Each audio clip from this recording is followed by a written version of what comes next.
Samina Imam's journey began in 1980 in the UK, nurtured by her devoted father, Imam Dean, and a mother whose name remains cherished by the family. Her Pakistani heritage was a vibrant thread that enriched her life with traditions and values. Samina's youth flourished at Loxford High School, where she graduated in 1998 as a bright and ambitious young woman. Now 34, she found herself in Coventry, working as a marketing manager at Costco. Though details of her personal life were limited, her presence was highly valued, bringing joy to her family and colleagues. In 2014, amidst the busy aisles of Costco, Samina met Roger Cooper, a 41-year-old warehouse manager with 2 decades of logistics experience who had spent his entire career at the same store.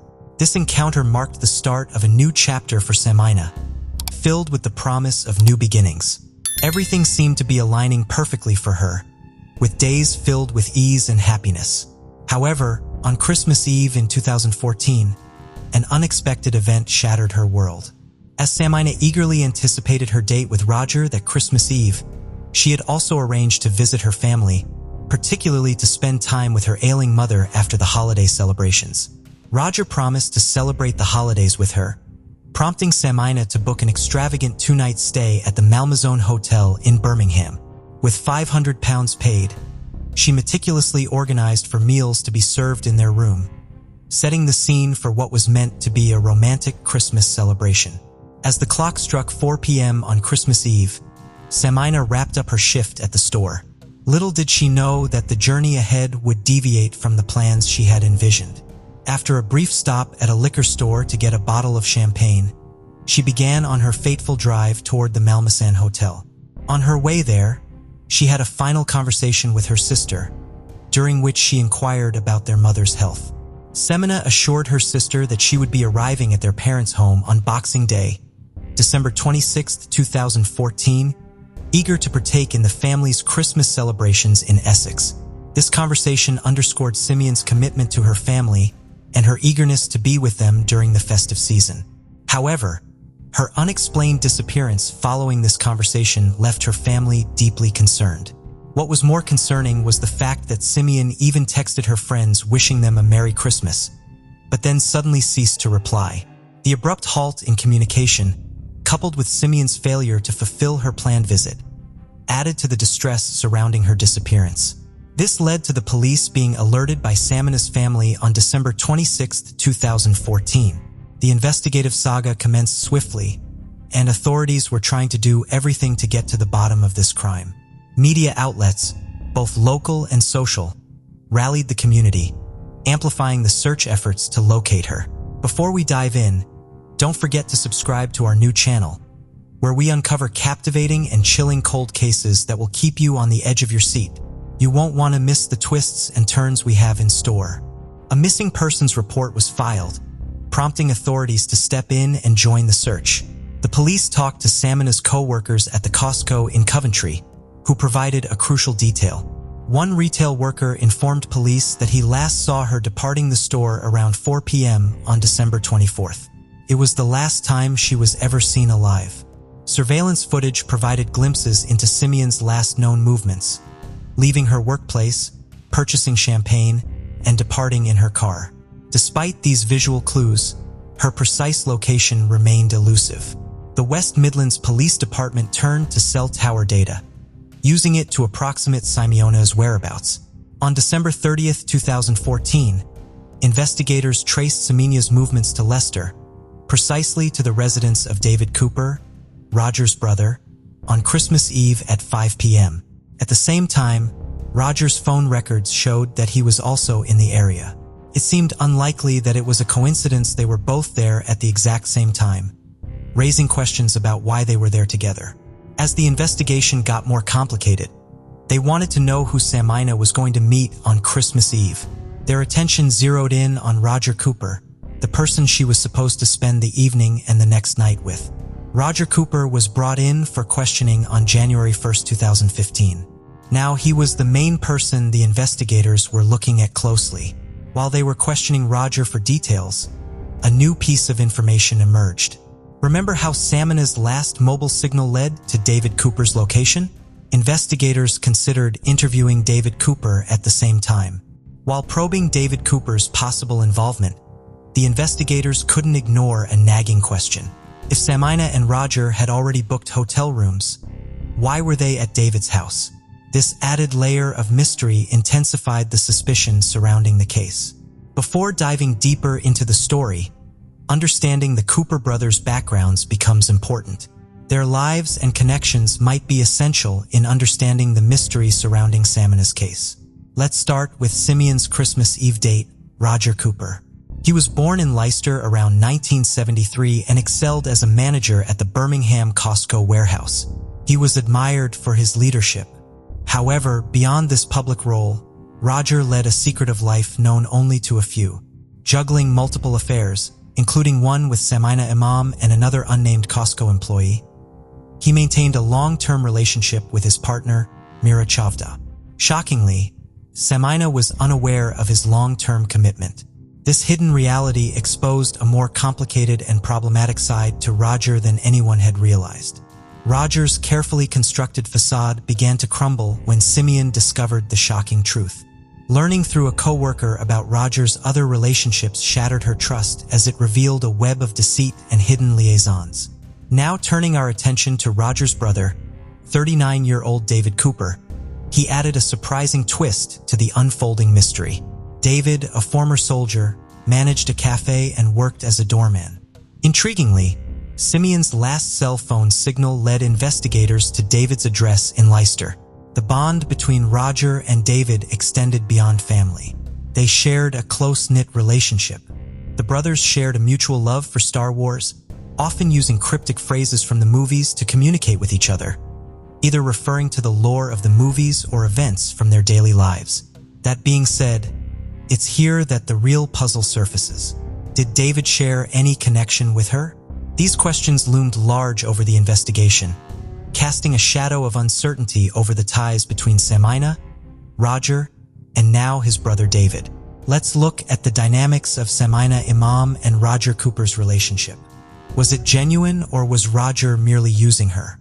At first glance, Roger and Samina appeared to be just another couple, sharing laughter, secrets, and what seemed like genuine affection. Their connection was filled with playful banter and affectionate moments, a facade hiding the grim reality beneath the surface. Little did Samina know that she was just another woman in Roger's life. Despite his long-term commitment to his partner, Mira, Roger found comfort in clandestine moments with Samina. At least that's what Samina was made to believe. Initially, she didn't know that he was having a third relationship with another woman in the same store. Their relationship was shrouded in secrecy due to strict company policies against workplace relationships. Yet their bond grew stronger, blurring the lines between right and wrong, until Samina found herself hopelessly entangled. She saw a future with Roger, a peaceful life together, but there was a catch. He was already entangled in multiple relationships. Despite the red flags, Samina clung to the hope that Roger would leave his family for her. As their relationship deepened, Samina's desperation for a settled life intensified. She confronted Roger, issuing an ultimatum towards the end of 2014: divorce his wife or lose her forever. The facade of their perfect relationship shattered when Samina discovered Roger's infidelity, another lover hidden in the shadows of their workplace. Enraged and betrayed, she threatened to expose their affair to his wife and their employer. Roger, adept at manipulation, managed to soothe Samina's anger, convincing her of his loyalty and promising to file for divorce after the holidays. He also said they'd go away on Christmas Eve for 2 nights. It was at the very beginning of this ill-fated trip that Samina disappeared. Now diving into the investigation, the police had their sights set firmly on Roger Cooper and were also wondering about the involvement of his brother David. On January 4th, 2015, Samina's car was found in Luton, about 65 miles away from Coventry. Her handbags, suitcases, and items she brought were missing. The lack of fingerprints made investigators suspicious, but there was another interesting detail. The driver's seat was adjusted for someone taller than Samina, possibly over 6 feet. This suggested that someone else used the car after her shopping trip. Additional evidence that the police found that pointed their suspicions towards the brothers involved multiple automatic number plate recognition hits tracking their vehicles between Coventry and Leicester. A Bellini bottle, purchased by Miss Imam on Christmas Eve in Coventry, was discovered in David's home fridge. While Roger was Samina's date, the presence of the bottle in David's house raises the question: how did the bottle end up at David's house? These details added complexity to the investigation. During the investigation, the brothers, David and Roger, firmly denied any involvement in the crime, but their text messages told a different story. He used cryptic phrases from the movies to communicate secretly. Phrases like Death Star complete, stay on target, and you are expected, Vader hinted at a hidden plan. One particularly puzzling French message roughly translates to there's no point, no score. The window of opportunity is closed, which caught attention. The message hinted at a closed opportunity or a mischance. The detectives interpreted their Star Wars messages as alluding to Miss Imam's abduction and murder. While the majority of their exchanges appeared to center around Star Wars, another concerning detail caught attention: David Cooper's eBay purchase history. He had recently purchased chloroform, a substance well known for use to knock people out, but which also can be lethal in larger doses. When coupled with Samina's missing car and the various intriguing details, the plot thickened. After all the clues and circumstantial evidence pointed towards the Cooper brothers, they were arrested on suspicion of murder on January 7, 2014 and brought in for questioning. During the interrogation of the Cooper brothers, subtle yet crucial disparities began to emerge in their narratives. Roger Cooper presented a detailed and emotionally charged account of his last encounter with Samina, a level of detail and emotion that the police found excessive. Recognizing David Cooper as the more vulnerable of the two, investigators intensified their pressure on him.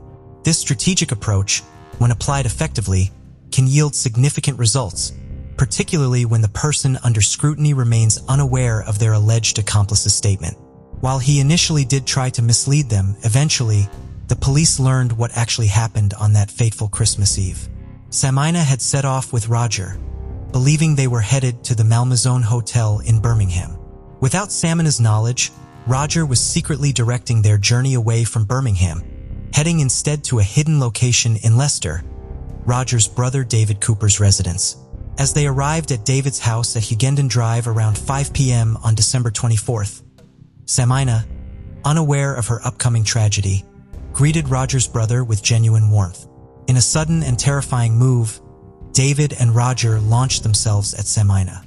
The attack was horrifying. Samina's legs trembled, fear gripping her as she pleaded for help. She fought back, struggling against them.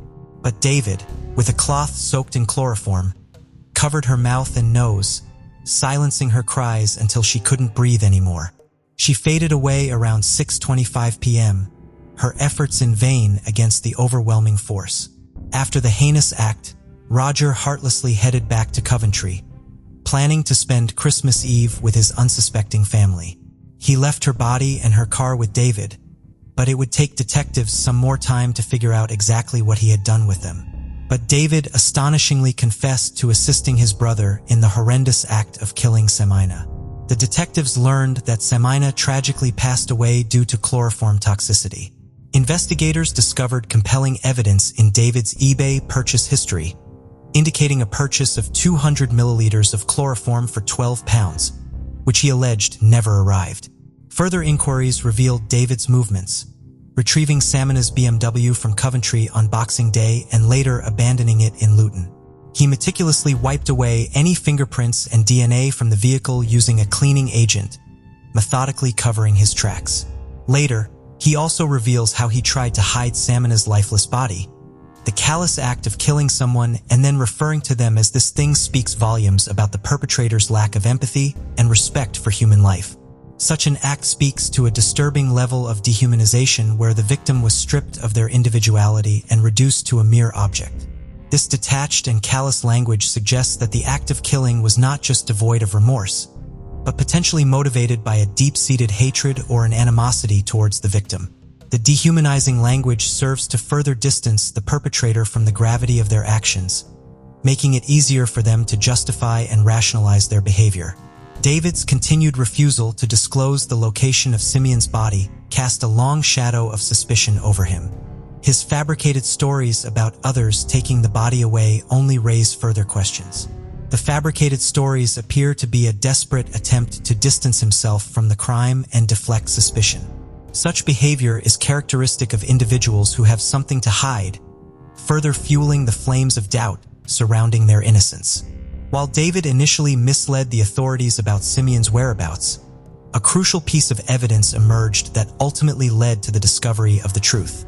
A friend of David's, prompted by his arrest, came forward and revealed that David had entrusted him with a set of keys, including one that belonged to an allotment he owned in Leicester. The police, acting swiftly on this information, descended upon the allotment, carrying the weight of hope and determination. On January 16, 2015, the long-held silence surrounding Simeon's disappearance was shattered, leaving hearts broken. Upon arrival at David's allotment, an unsettling sight greeted them. A sheet of tarpaulin lay crumpled on the ground, with a suspicious mound of earth beneath it. Footprints, fresh and clear, marked the surrounding area. As they carefully excavated the soil, the grim reality unfolded. Samina Imam's body was found in Leicester, owned by David Cooper, a seemingly ordinary structure now at the center of a disturbing discovery. The haphazard manner in which the body was concealed spoke volumes about the perpetrator's state of mind. It was a stark contrast to the meticulous planning seemingly evident in the earliest stages of the crime. The haste and lack of proper concealment suggested that their focus was solely on the act itself, with little thought given to evading detection or ensuring a successful cover-up. This botched attempt ultimately led to their undoing and exposed the truth to the light of justice. Most disturbingly, Samina's body was found wrapped in cling film and a sleeping bag that belonged to David Cooper, serving as concrete evidence of his involvement in this tragic crime.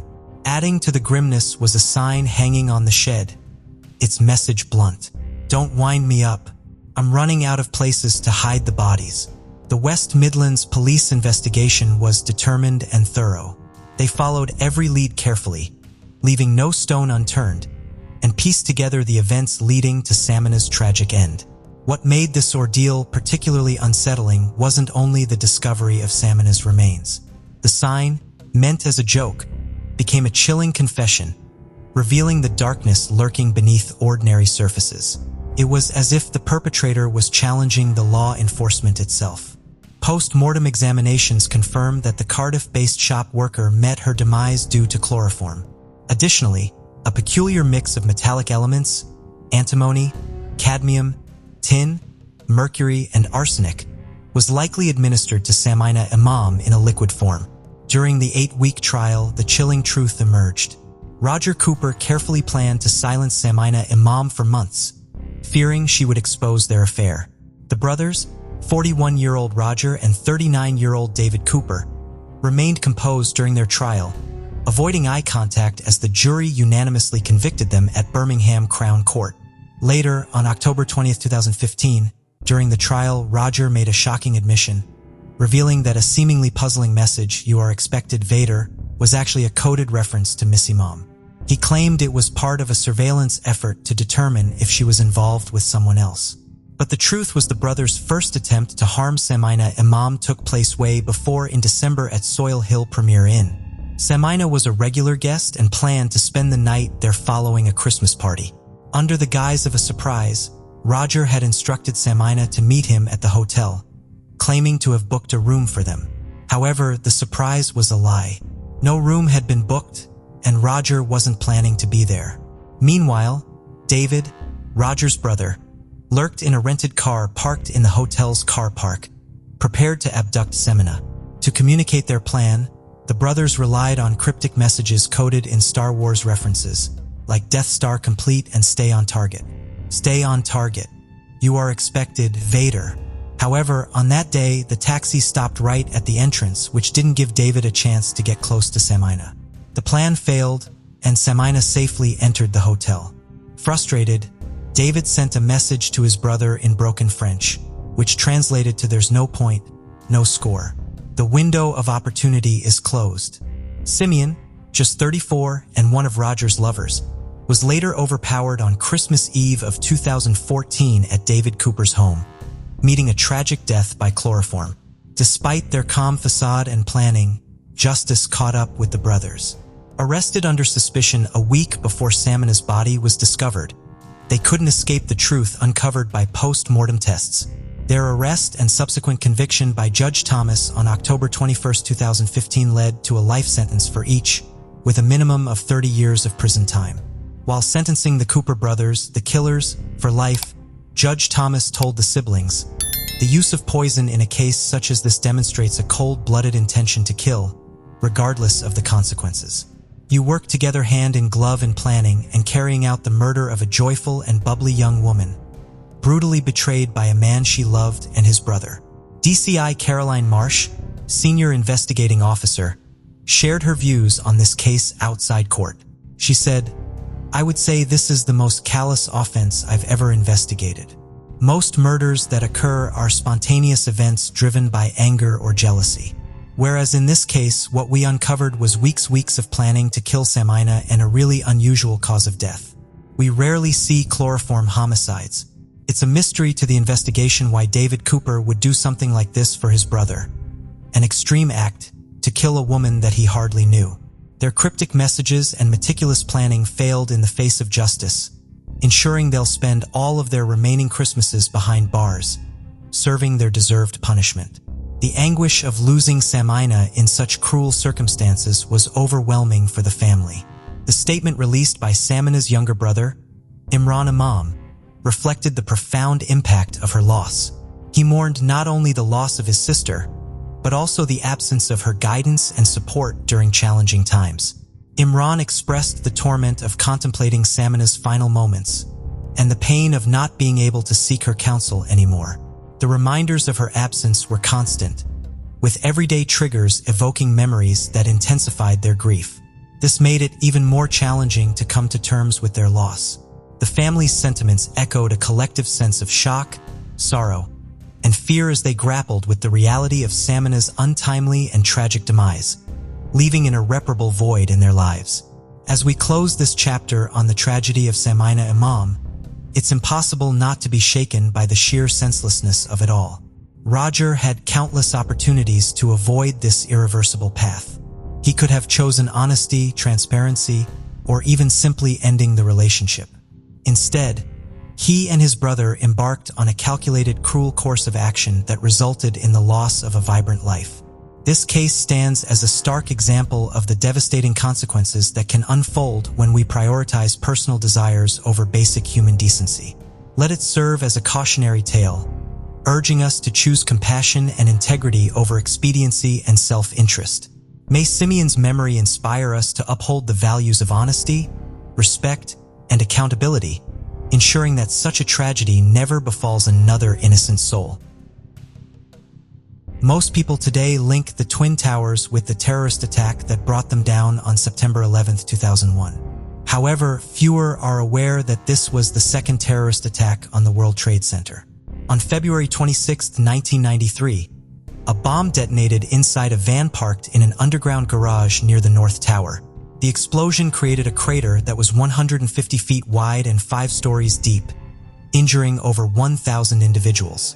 6 people lost their lives, including Monica Rodriguez-Smith, who was late in her pregnancy with her first child, a boy named Eddie. That day was her last at work before starting her maternity leave. 6 Islamic fundamentalists were eventually convicted and sentenced to life in prison for their roles in the bombing, while a 7th remains at large. The bombing surprised many, but not Rick Rescorla, the director of security for the financial firm Dean Witter, based in the South Tower. As a veteran, Rick applied his military training to his work, demanding strict discipline from his security team and constantly monitoring his environment for threats. This vigilance heightened during the Gulf War, which began in 1990. Rick concluded that the greatest risk to the World Trade Center was an unguarded entrance ramp to an underground parking garage near a load-bearing column. He managed to secure a meeting with a security official from the Port Authority of New York and New Jersey, which oversaw the World Trade Center. Rick warned about the vulnerabilities of this area, emphasizing how easy it would be for terrorists to introduce a truck bomb that could cause significant structural damage. The official dismissed Rick's concerns, instructing him to focus solely on security within the offices leased by his company. When Rick's warnings were validated by the 1993 bombing, panic erupted in the Dean Witter offices. Rick climbed onto a desk and threatened to drop his pants if everyone didn't calm down and pay attention. The other employees were stunned into silence and followed Rick's instructions for an orderly evacuation. Rick did not leave the building until it was completely evacuated. Following the 1993 attack, Rick began his own investigation into who could have been responsible for it so as to improve security for his company's offices, bringing on his old friend from his military days, Dan Hill, to work as a consultant. They ultimately concluded that the threat of terrorism would only increase and that the World Trade Center would almost certainly be targeted again. The Twin Towers were too symbolically significant as the highest buildings in New York City and an important symbol of American enterprise. While the 1993 attack did not bring down the Twin Towers as the terrorists had hoped, Rick believed that their failure would not deter others who would eventually find a way to bring the towers down. He predicted that the next attack would come by air, with terrorists flying planes into the towers. He believed that the planes would most likely be cargo planes, potentially loaded with nuclear or biological weapons. Rick tried to convince the higher-ups at his company to move their offices from the World Trade Center to New Jersey. Since Manhattan was an island, it had limited points of exit in case of an emergency, and many employees were commuting in from New Jersey anyway. Real estate in New Jersey would be cheaper, and a campus featuring multiple buildings, each only a few stories tall and spread out from other, would be a much less appealing target for attack. The company's lease at the World Trade Center was not set to expire until 2006. However, so Rick's advice was not followed. Rick, therefore, turned his attention to training the company's employees to respond to what he considered to be an inevitable future emergency with military precision. He developed a regimented evacuation plan in which employees would evacuate down the stairwells, floor by floor, in pairs of two, in case someone fell and needed assistance. Rick insisted that full evacuation drills be carried out every few months, no matter how inconvenient their timing might be, and used a stopwatch to ensure everyone acted with the proper amount of urgency. These drills were not particularly popular. Rick did not particularly care. He did not tolerate the complaints or the jokes made about the drills, and participation in them was mandatory for everyone from the file clerks up to the highest levels of management. He would pull stockbrokers away from important trades and executives away from multimillion-dollar deals, caring more about the preparedness of those he was responsible for than the quickly changing nature of the stock market. Rick remained with Dean Witter through its merger with Morgan Stanley, at which point the company became known as Morgan Stanley, Dean Witter and Company. By 2001, when the company renamed itself to simply Morgan Stanley, Rick held the position of Vice President of Corporate Security. Rick had been born Cyril Richard Rescorla in Hale, a port town in Cornwall in the southwest of England.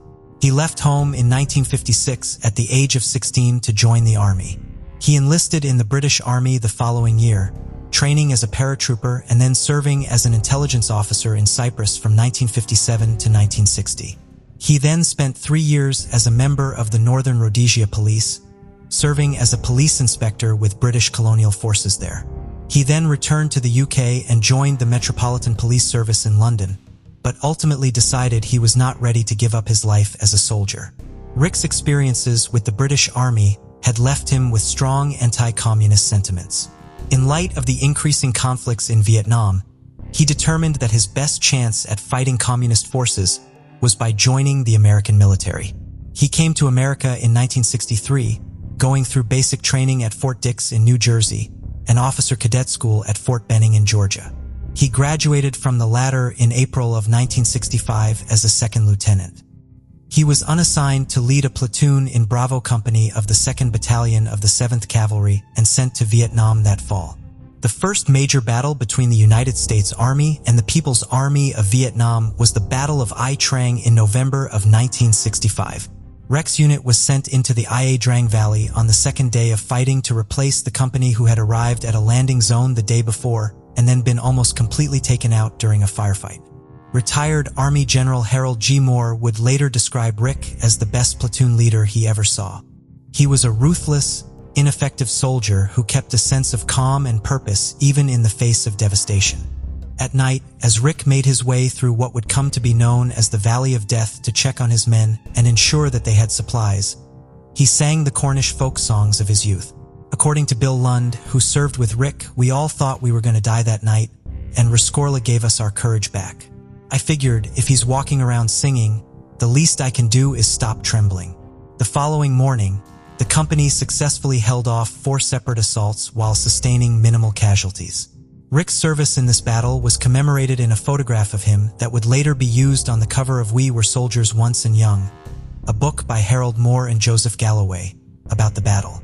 Rick soon became critical of how politicians were handling the war and only served 1 tour in Vietnam, during which he earned a Silver Star, a Purple Heart, and Bronze Stars for valor and meritorious service.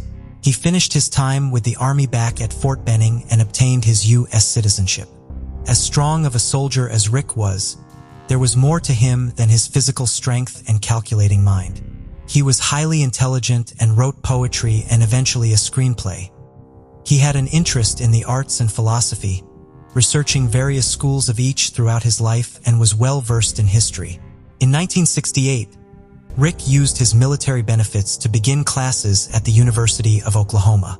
He earned both a bachelor's degree and a master's degree in literature before going on to law school and becoming a criminal justice professor at the University of South Carolina. In 1972, Rick married his first wife, Elizabeth. The couple had a son and a daughter together. Their marriage ended in the mid-1990s, and the ensuing divorce became contentious, but the end of the marriage did not end Elizabeth's regard for Rick. Rick, in many ways, had a big personality with little filter between what he thought and said, a tendency to be stubborn, and a lack of patience for those who did not meet his standards. However, Rick's personality could be over the top in positive ways as well. When later asked about her ex-husband, Elizabeth stated that she wanted him to be remembered for his kindness, which showed itself in both big and small ways. He once bought a co-worker an international plane ticket to go home after a death in her family. He shoveled the driveway of an elderly neighbor every time it snowed, and he visited an elderly blind man in a nursing home in Highley every time he went back to his hometown to visit his mother. Rick ultimately came to dislike his life as a professor and turned to working in corporate security to utilize both his intellect and his military experience. Rick did not like to focus on his time in Vietnam and no longer felt like the soldier analytical skills he obtained during his years of military service had other applications. He had a few jobs in the field before coming to work for Dean Witter in 1985. The late 1990s brought a great number of significant events in Rick's life. He was diagnosed with prostate cancer that had spread to his bones and given 6 months to live.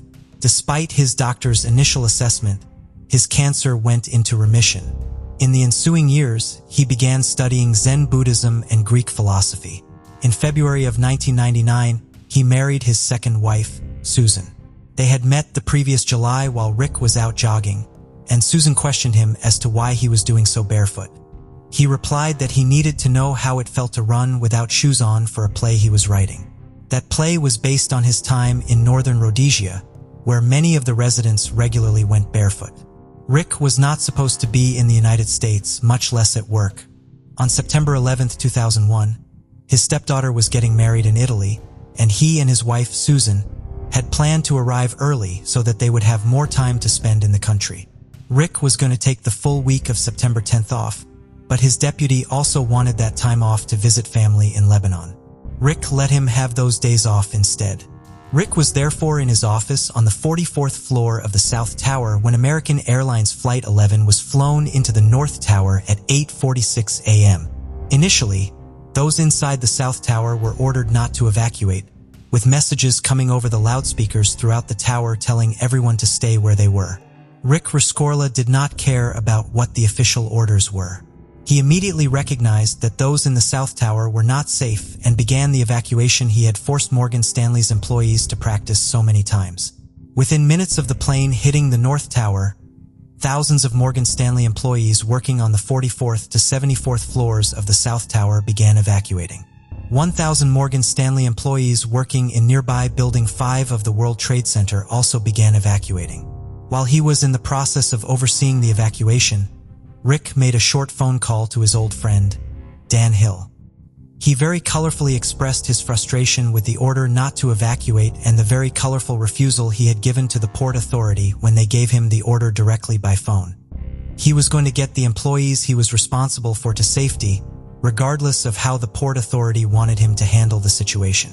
At this point, Rick had no way of knowing that another plane would soon hit the South Tower. However, he did foresee that the North Tower would soon collapse, and according to what he told Dan Hill during his brief mid-evacuation phone call, he believed that the North Tower could take the South Tower down with it. Rick had correctly predicted that the Twin Towers would be attacked again following the 1993 bombing and accurately anticipated many aspects of the plan terrorists enacted on September 11th. While he did not foresee every last detail correctly or why evacuating when he did, despite the direction from the Port Authority, was necessary, he was correct in his assertion that evacuating from the South Tower immediately after the plane crashed into the North Tower was needed to save lives. By the time the South Tower was directly attacked at 9:03 a.m., just 17 minutes after the attack on the North Tower, all of Morgan Stanley's employees were in the process of evacuating, and many of them were already outside the building. According to witnesses, Rick remained calm as he oversaw the evacuation. He used a bullhorn to give instructions and handle problems. He also used it to reassure everyone. He told them that it was a good day to be proud to be an American and that the whole world will be talking about them soon.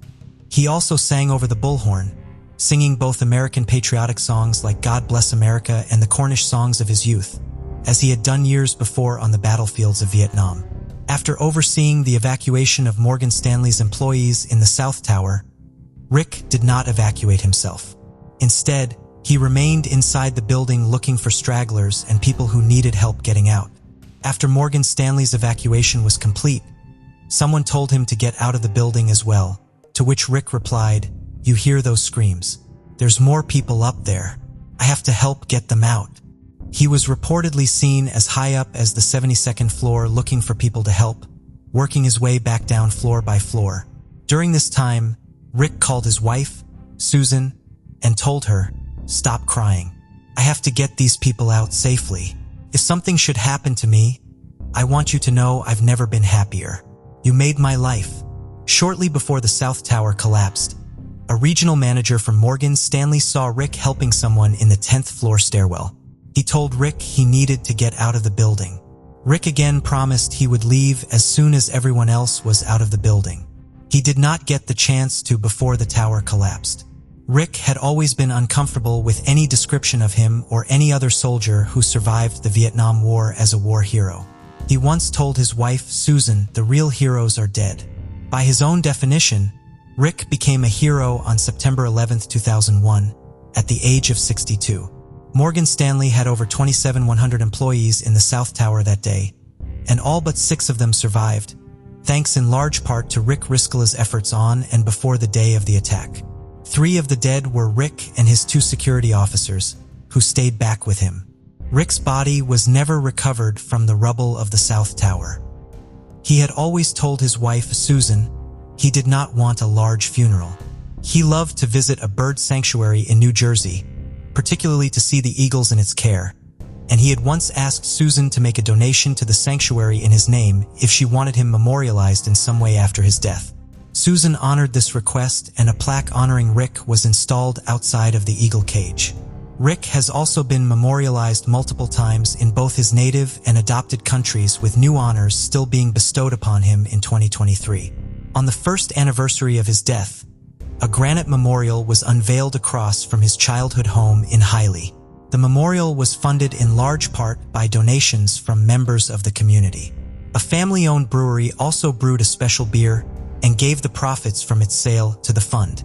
In 2009, a memorial to Rick was unveiled along the Walk of Honor at the National Infantry Museum and Soldier Center at Fort Benning in Georgia. In 2019, Rick was posthumously awarded the Presidential Citizens Medal by President Trump. Susan Roscorla accepted the medal from him at the White House on Rick's behalf. That same year in England, the Great Western Railway named a new intercity express train after Rick following his nomination for the honor by a public poll. In March of 2023, The Rick Risquarilla walkway was unveiled in Hale along a section of seafront where Rick had played as a boy. Rick's children traveled to Cornwall for the dedication. Walbrick did not desire a lot of attention for himself. It was very special for his children that he is still remembered in his hometown, which he remained so proud of throughout his life. Willie James Howard, born on July 13, 1928, in Suwannee County, Florida, was the cherished only son of James and Lula Howard. From a young age, he stood out as a bright, cheerful, and talented boy. By the time he was a sophomore in high school, his friends recognized him for his impressive singing abilities. Willie was the kind of happy, likable, and gifted kid that anyone would want as a friend, always dressed neatly and well-groomed. His politeness defined him. He treated everyone with respect, from his peers to the elders in the community. This kind demeanor won him many admirers, especially among the local girls. A retired teacher from La Francis Stevens, the African-American school Willie attended, described him as an exceptionally respectful and genuinely kind young man. She noted that if he saw someone approaching, he would graciously step aside. Although she never had the opportunity to teach him since her focus was on girls, she was always struck by his joyful spirit and musical talent. Willie lived with his parents, who both worked hard, yet it was challenging for them to afford nice clothes and shoes for him. This was particularly disheartening for them, as Willie loved to dress well and sometimes had to ask others for clothing. Despite their efforts, it was difficult to provide him with stylish outfits. For such a bright and beloved boy, his family lived a humble yet peaceful life. In 1943, at just 15 years old, Willie landed a seasonal job as a delivery boy at the Van Priest 5 and Dime store in downtown Live Oak during the Christmas holidays. This opportunity was significant for an African-American boy like Willie, as it was rare for stores at that time to hire black employees due to prevailing racist attitudes. The store also employed some Caucasian workers, and Willie broke stereotypes, standing out as he didn't fit the typical image of a poor African-American youth from his neighborhood or the Deep South during that era. Now, at one point, when Willie was working at the store, he became really infatuated with a 17-year-old white girl who worked there by the name of Cynthia Goff. Willie, the quiet observer, used to watch Cynthia from afar, but never gathered the courage to talk to her. Now Willie, being his always nice self, decided to spread some holiday cheer. It was the festive season and everyone was in a joyful mood with family and friends. So Willie took a sweet initiative and sent Christmas cards to all the female co-workers at Van Priest store, wishing them health and happiness. So after spreading the joy with Christmas cards for everyone, Willie was on cloud 9, but his happiness didn't last long. Why? Well, it turned out that one of the store employees spilled the beans that Cynthia, the girl Willie had a crush on, was actually upset about getting a card from him. When Willie heard that Cynthia was upset, he got restless because he never wanted her to feel down. In an attempt to fix things, he decided to send her a personal letter. But little did he know, this well-intentioned move would turn out to be the biggest mistake of his life. In the letter he wrote, "Dear friend, just a few lines to let you hear from me. I am well and hope you are the same. This is what I said on that Christmas card from WJH with L. I hope you'll understand what I mean. That is what I said now. Please don't get angry with me because you can never tell what may get in somebody. I did not put it in there myself. God did. I can't help what he does. Can I? I know you don't think much about our kind of people, but we don't hate you all. We want to be your friends, but you won't let us. Please don't let anybody see this. I hope I haven't made you mad. If I did, tell me about it and I'll forget about it. I wish this was a northern state. I guess you call me fresh.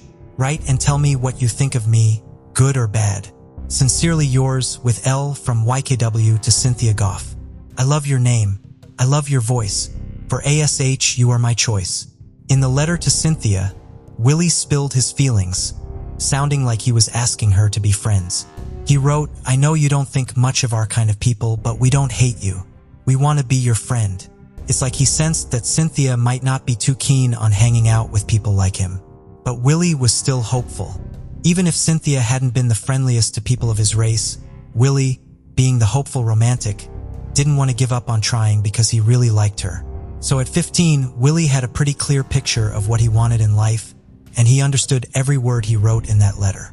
It also gives us a peek into Willie's mindset and a glimpse of how some people, not just in his town but all over the country, were thinking during those times. But one thing Willie probably didn't know was that Cynthia's dad was Alex Goff, a respected former member of the Florida House of Representatives. Now we're not sure if Cynthia told about the letter or if Mr. Goff found the letter himself. But on January 2nd, 1944, when he read Willie's letter that he gave to Cynthia, he got seriously angry. Mr. Goff wasn't exactly the hangout with any African-American kind of person. Imagine his shock when he found out that an African-American guy, Willie, had written a letter to his daughter. For Mr. Goff, this was like a total challenge to him and almost a crime in his eyes. So being extremely furious, he rounded up his friends, Reginald H. Scott and Selden B. McCullers, and the three of them decided to pay Willie a visit at his house, supposedly to question him about the letter. But they weren't just armed with questions. They were also armed with guns and other weapons in tow. It seemed like their intentions might have been more than just normal questioning with Willie, but they were planning something more serious. As Mr. Goff and his friends were on their way, Willie, who was still busy with his work at the dime store, got some unsettling news. A fellow employee informed him that 3 white men were heading to his house looking for him. This news got Willie seriously scared, especially since he knew his mom, Lula, was home alone, and he knew what those men could really do. So without wasting a moment, he rushed back home to ensure his mother's safety. As soon as Willie got home, he quickly started telling his mother about the letter and everything that happened and why these men were coming to their house. But before he could finish, at around 10 a.m., those 3 men stormed into his house and started to forcefully pull him away. When Lula saw what was happening, she did everything she could to protect Willie, pleading with them to let him go. She cried, begged, and tried to reason, but Mr. Goff seemed totally consumed by anger and was unwilling to listen to anything. That's when things took a terrifying turn when Mr. Goff pulled out a pistol and aimed it at Lula's head. He demanded that she hand over Willie to them. Being terrified and caught in an impossible situation, Lula reluctantly let the men take Willie away. As the cars drove off with her son, Lula ran after them, crying and screaming for them to let him go. But they didn't stop. Now, after seeing no other way desperately, she rushed to the lumber yard where her husband James worked in hopes to share the dreadful news of Willie's abduction. However, fate had different plans. Before she could even reach there, Mr. Goff and his 2 companions showed up with guns in hand and ordered James to get into the car with them. Now, by the time Lula reached the lumberyard, it was too late. Those men had already taken her son and husband. But there she met the lumberyard owner's wife, who spilled the details about everything that went down and how those 3 men took James with them. From there, the car drove out of town towards the Suwannee River, reaching a bluff in Sulphur Springs. Once they reached the high bank of the river, Mr. Goff had Willie and his father step out of the car. That's when he explained to James about everything Willie was accused of doing. James, even after knowing that his son was innocent and didn't do anything wrong, he felt utterly helpless in that heartbreaking moment. The 3 men tied up Willie's hands and feet, and he just stood there watching helplessly. Then Mr. Goff took on the roles of both judge and jury and asked Willie James if he grasped the so-called penalty for his crime, which, mind you, was just sending a letter to his daughter Cynthia. According to Mr. Goff, Willie committed a crime and he wanted to make an example out of him so that no one else would even think of doing the same in the future. Being terrified, Willie tearfully replied, "Yes, sir," as he faced this bizarre trial, weeping all the while. Mr. Goff turned to James and asked if he had any words for his son. Powerless to change the course of his son's fate, James just shared some comforting words in what he realized were Willie's last moments. "Willie, I cannot do anything for you now. I'm glad I have belonged to the church and prayed for you." Both father and son had tears streaming down their faces. In a poignant final request, Willie asked his father to take his wallet, in a small yet significant exchange in the midst of this heart-wrenching ordeal. Then, without wasting a moment, Mr. Goff took out a gun and aimed it at Willie's head. He gave him a chilling ultimatum: either jump into the water or face what was in the gun. Remember, Willie's hands and feet were still bound. He was gagged and forced into an impossible decision where he had no other choice but to jump into the water and subjected himself to a horrific drowning death. Meanwhile, James, who was helpless, watched his son from a distance, ending his own life and meeting such a tragic end in front of his eyes. Even after doing this, the men seemed like they weren't satisfied. They took James back in the car and left him at the lumberyard, making sure he couldn't try to save his drowning son. Now when James finished his work shift and returned home with a heavy heart, he had to deliver the devastating news to his wife, Lula.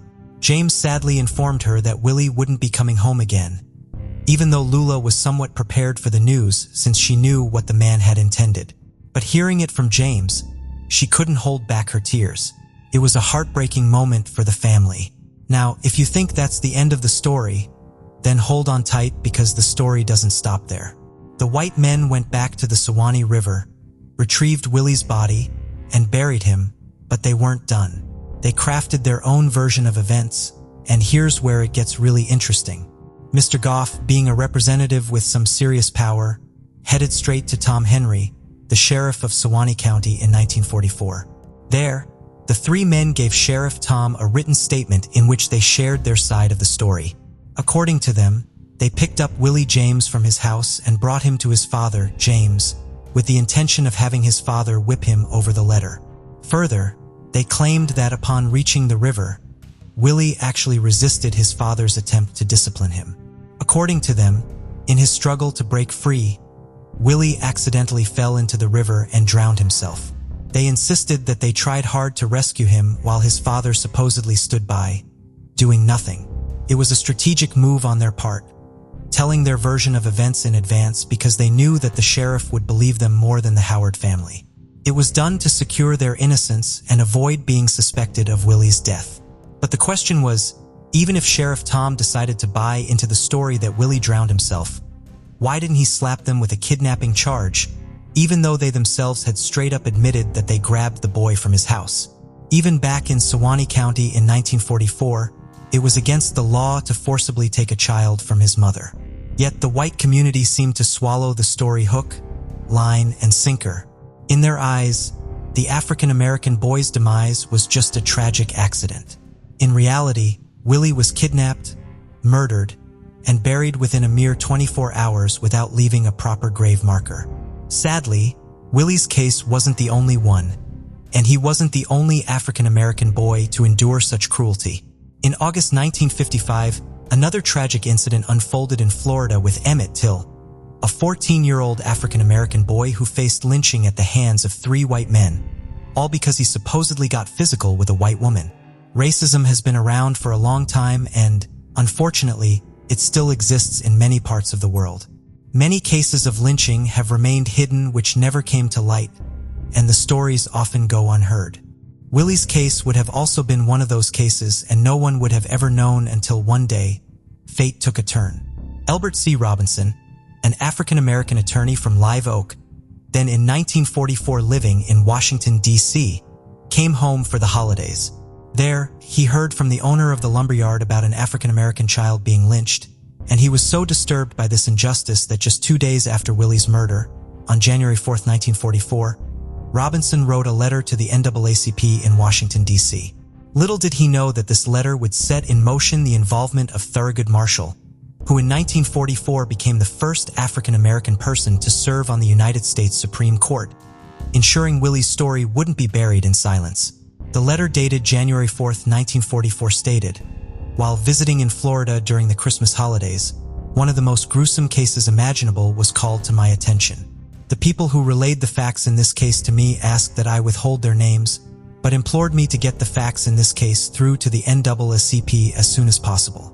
It appears that the conditions there are so tense that the colored people, high and low, are so frightened that they are afraid to have their names identified with cases of this type." After reading that impactful letter, Attorney Robinson not only shared the names of those he'd spoken to, Willie's father, James Howard, the African-American undertaker, Ansel Brown, Reverend R.M. Lane of Live Oak, and Mr. McPherson, the principal of Willie's school, but he also made a request to not publicize these names. Attorney Robinson's intervention actually sparked action into Willie's case. The NAACP sent letters to Florida Governor Holland, urging an investigation into Willie's killing. This move marked the first step toward justice for Willie. The governor also appointed Special Investigator David Lanier from Florida Law Enforcement Agency and instructed him to provide a discreet report on the matter. The wheels of justice started turning, albeit quietly. Investigator Lanier wasted no time and went straight to the heart of the matter, interviewing those involved in Willie's case. His interviews included Sheriff Tom, the three men implicated in Willie's death, James, and Luna Howard. However, Luna, in her account to the special investigator, painted a vivid picture. On January 2, 1944, James had left for work at Bon Howell Lumber Company, where Mr. R.L. Howard was his boss. Later that morning, an automobile carrying 3 white men pulled up to my house. From that, 2 white men stood at the gate, in which one was named Mr. McCullough, and the identity of the other man remained unknown to me. The third man was Mr. Phil Goff. Suddenly, Willie walked into the house and Mr. Goff seized him, insisting him to come along. I frantically tried to pull Willie away, begging and asking what he had done.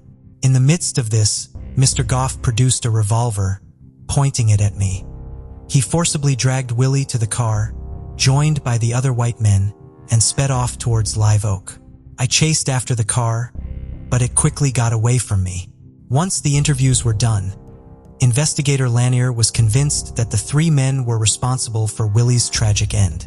In his report to the governor, David Lanier straightforwardly stated that the men were guilty of murder if they were guilty of anything. In response, on February 14, 1944, Governor Holland wrote to Thurgood Marshall attaching a copy of Lanier's report. However, the governor also cautioned Marshall about the challenges ahead, emphasizing the difficulties when the testimony of 3 white men and the girl would likely stand against the account of 1 African-American man. Despite having all the information, fighting for this case remained an uphill battle. The pursuit of justice for Willie took an unexpected turn at the Sewanee Courthouse on May 4, 1944. The state's attorney brought the Howard killing before a grand jury, but things didn't unfold as anticipated. In a surprising twist, the only witness summoned was James Howard, who had relocated to Orlando by then. The grand jury just had 2 questions for him. How old was the boy? Did he personally deliver the letter to Cynthia Goff? Strangely, there were no inquiries about what transpired at the river. Lula Howard and other potential corroborating witnesses were not called. Even the special investigator Lanier was left out. After responding to the 2 questions, James Howard was dismissed from the grand jury proceedings and was left in the dark about any further developments. But why weren't there any questions about those white men? Why weren't there any questions about how Willie died? Why wasn't it important for the state's attorney? In a final push for justice, Harry T. Moore, the head of the state NAACP and a childhood classmate of Lula Howard, made a valiant effort. Moore conducted his own investigation. He gathered affidavits from the Howard family. He organized an NAACP chapter in Live Oak using the Howard lynching as his rallying cry. Hailing from the same settlement outside Live Oak called Houston, Moore felt a personal connection to Willie's case. He teamed up with Marshall, and they both aimed to involve the federal authorities. But despite the compelling arguments presented by Marshall and Moore, the state chose to remain silent, which only added another chapter to the sadly familiar narrative of justice, eluding those who need it most. Following the lynching, Willie James' parents promptly relocated to Orlando, where James Howard passed away a few years later, and Lula Howard lived until 2004. Mamie, Lula's sister, shared in a 2006 interview in Orlando that Lula's heart remained broken throughout her life. Willie was her only child and had left an indelible mark on her, a wound that time couldn't fully heal. Even after decades, some Caucasian individuals in Live Oak continued to cling to the drowning myth. In an interview on October 19, 2006, Susan K. Lamb, the editor of the Sewanee Democrat, the town's newspaper, adamantly stated, "It was not a lynching, it was a drowning." According to her, the boy was supposedly running away and met his demise in the river. When questioned about the practicality of running with bound hands and feet, her response was simply, "Isn't that interesting?" Willie James Howard was laid to rest in Live Oak's Eastside Cemetery, resting in anonymity for over 60 years with no marker on his grave. It was finally in 2005 when Douglas Udall, a Suwannee County commissioner and mortician, took the initiative. Having acquired the funeral home and records from Ansel Brown, who'd handled Willie James' burial, Commissioner Odell funded and arranged for a long overdue grave marker. Additionally, he organized a church service to honor Willie James, a poignant tribute that had been absent at the time of his tragic death. Now Douglas Udall stands as a testament to the evolving landscape of African American political influence in Suwannee County, once among Florida's most conservative regions. Despite a district with a majority of white voters, Udall was elected chairman of the Suwannee County Commission in November 2007, showcasing a shift in the county's political dynamics. Also in 2006, Suwannee County Sheriff Tony Cameron demonstrated a rare commitment by attending the memorial service for Willie James, one of the few Caucasian people to do so. His presence spoke volumes, saying, "I thought I should be there." Sheriff Cameron's assistance extended to aiding Douglas Udall's research efforts. He reached out to Cynthia Goff's best friend from his office, revealing that Cynthia, although no longer residing in Live Oak, occasionally visits there. The friend shared that Cynthia was deeply distressed by Willie James' tragic fate, expressing, "She did not intend for that to happen. I think it stayed with her all of her life." Cynthia never married and spent her life working in downtown stores, including the Van Priest dime store. This incident had a profound impact on everyone involved and disrupted their lives permanently. During that period, racism deeply influenced society and created a stark division between African American and Caucasian people. Caucasians were often considered superior, while African Americans faced unjust perceptions of inferiority. Over time, society has evolved, and today, people from all backgrounds are treated with equal respect and offered opportunities regardless of their race. Presently, individuals of all races, including white people, embrace diversity and easily interact with one another. Yet some lingering perceptions suggest that Willie may have believed he could navigate a racially biased world, relying on charm, style, singing talent, and an unconventional job choice. The complexities of his motivations during those times continue to fuel discussions. It's hard to definitively say why Willie wrote the letter to Cynthia. Some might argue he wrote it out of pride in himself, believing he could break social barriers. On the other hand, it's also possible that Willie genuinely had feelings for Cynthia, hoping to build a connection despite the racial challenges of the time. The complexities of human emotions make it challenging to pinpoint a single motivation behind Willie's actions. The situation raised many questions about the role of fear, power dynamics, and societal pressures during those challenging times. The truth remains buried in traditional thinking, lingering racism, and the feeling of a justice that was never fully realized.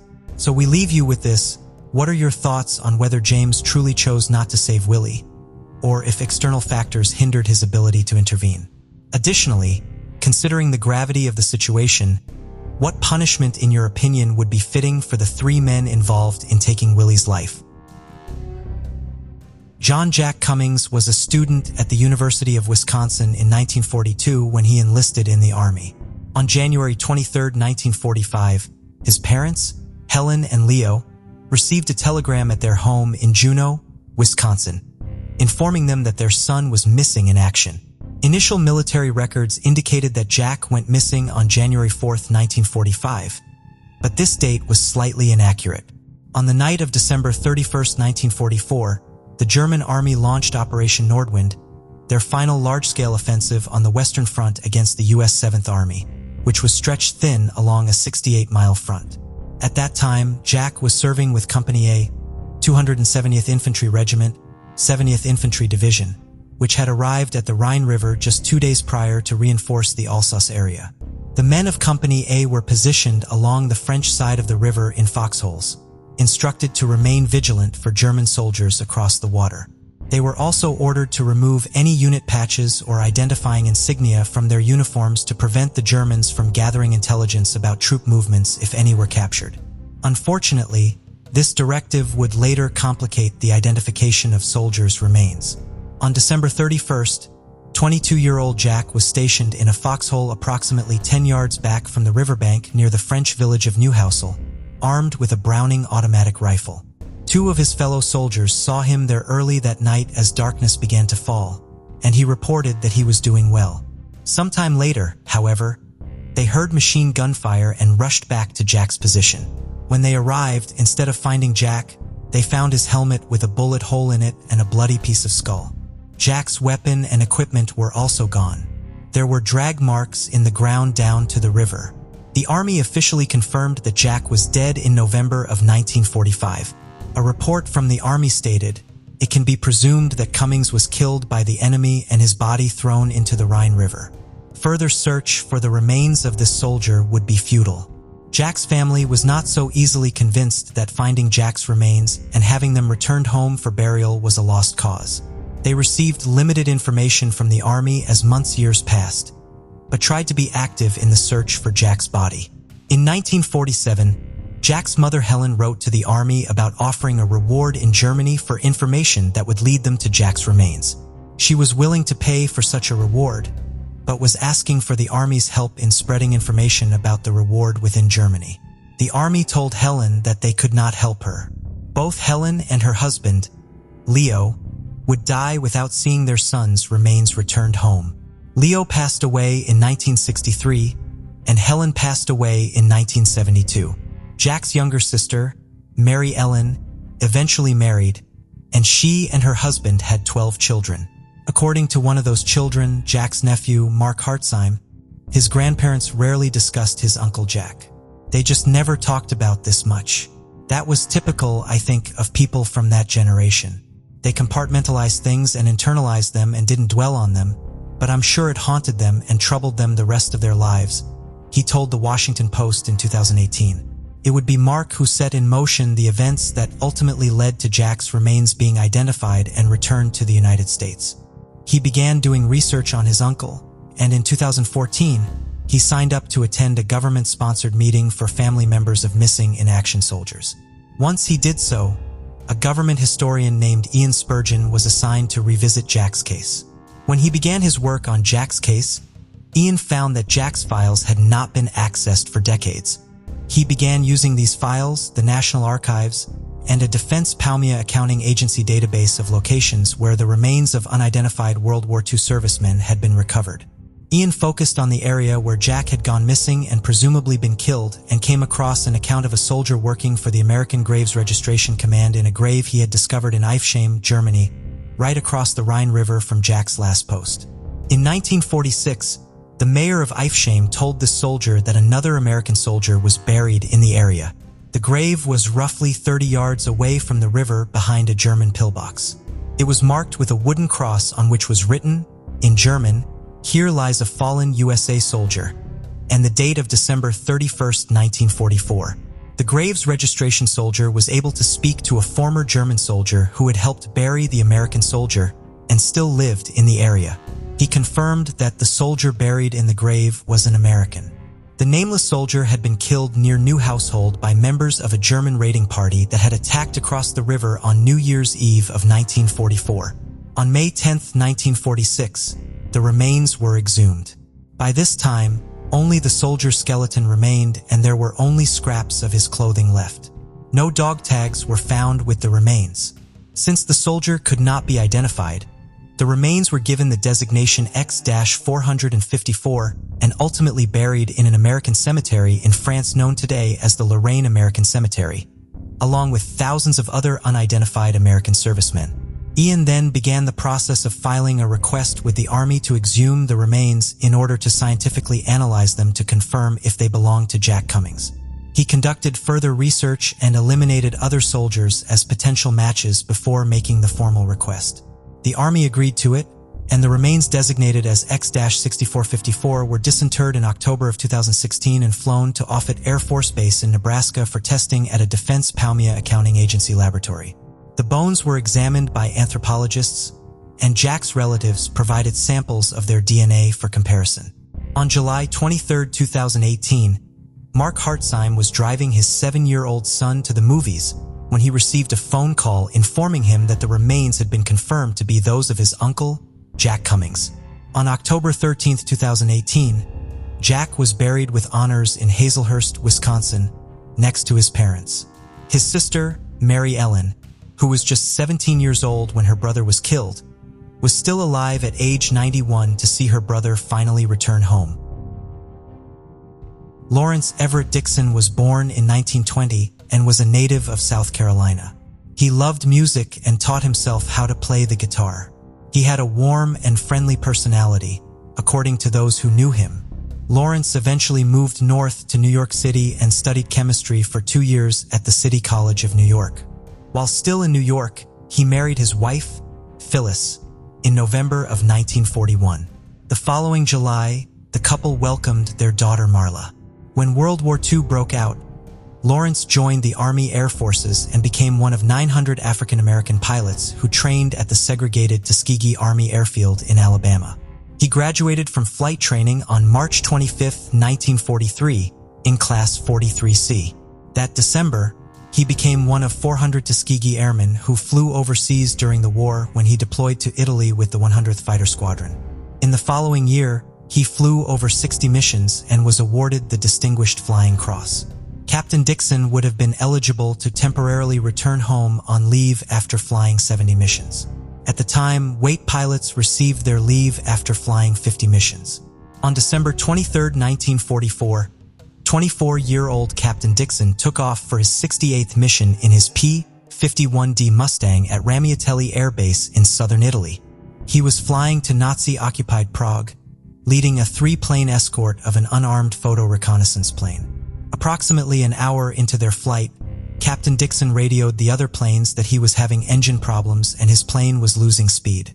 His 2 wingmen remained behind with him while the reconnaissance plane sped on. They stayed with Captain Dixon's plane as he turned around trying to head back to base. Captain Dixon then began losing altitude and started to look for somewhere to land his plane or bail out of it. Ultimately, he had to jettison the canopy of his cockpit and bail out of the aircraft. According to Second Lieutenant Robert L. Martin, he had to swerve his own plane to avoid being hit by the now unpiloted plane, and when he was able to look back out of his window, he could not see Captain Dixon's parachute or any other indication of where he had landed. At the time, he believed they were in a mountainous area near the town of Darvigio in northeastern Italy. Lieutenant Martin and the other wingmen circled the area looking for any signs of where Captain Dixon was, but heavy snow on the ground hampered their efforts, and they saw nothing. They began returning to base but turned around to look for the crash site one more time. They again saw nothing. They finally flew back to Ramiatelli and reported the crash, but no further searches were launched at the time. Captain Dixon's wife, Phyllis, was notified that he was missing in action on January 8, 1945. She spent months writing to the War Department asking for updates about her husband. At first, she held out hope that he might still be alive but in need of help, writing, "I can't even sleep for thinking about him being sick somewhere and not having anyone to care for him properly." Months would go by without any information, leading her to say in a July letter, "Please believe me when I say I have been greatly distressed. I have tried to be brave, but it really has been an effort. I meet the mailman daily hoping and praying for some news, but so far, none." The Army conducted investigations into Captain Dixon's crash in 1946 and 1948.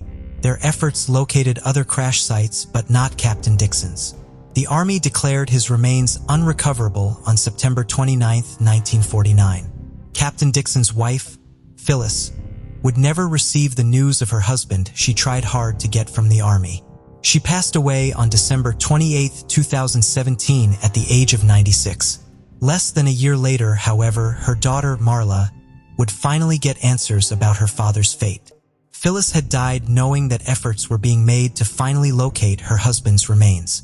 In the summer of 2017, the family had been notified by the Army's past conflict reparations branch that new efforts were being launched to locate where Captain Dixon had crashed. Thanks to testimony from witnesses and the examination of wartime German records, the Army had learned of a crash site with wreckage consistent with the aircraft Captain Dixon had been flying on his final mission. Records showed a crash that occurred on the day of Captain Dixon's crash, but the aircraft in question had not gone down in Italy, as the Army had believed, but just over the Austrian border near Hohenthorn from July 11th through August 8, 2017. the Defense POW MIA Accounting Agency, the University of New Orleans, and the University of Innsbruck excavated the crash site. Among the airplane pieces and debris at the site, they found human remains. These remains were sent to a laboratory at Offutt Air Force Base outside Omaha, Nebraska for testing. DNA was successfully extracted from arm and leg bone fragments. Captain Dixon's daughter, as well as several other of his family members, had provided samples of their DNA for comparison in hopes of his remains being located and conclusively identified. On July 27, 2018, the Defense Department announced that the remains had been identified as those of Captain Dixon. At the end of World War II, 27 Tuskegee Airmen were missing in action. Captain Dixon was the first of them to be located since the end of the war. That August, Michael Mee, the identifications chief for the Army's past conflict reparations branch, presented Captain Dixon's daughter, Marla, with a gold ring and an aqua-colored stone believed to have fallen from it that were found at the crash site. The ring was inscribed with her parents' initials, a heart, and the date of her father's 23rd birthday.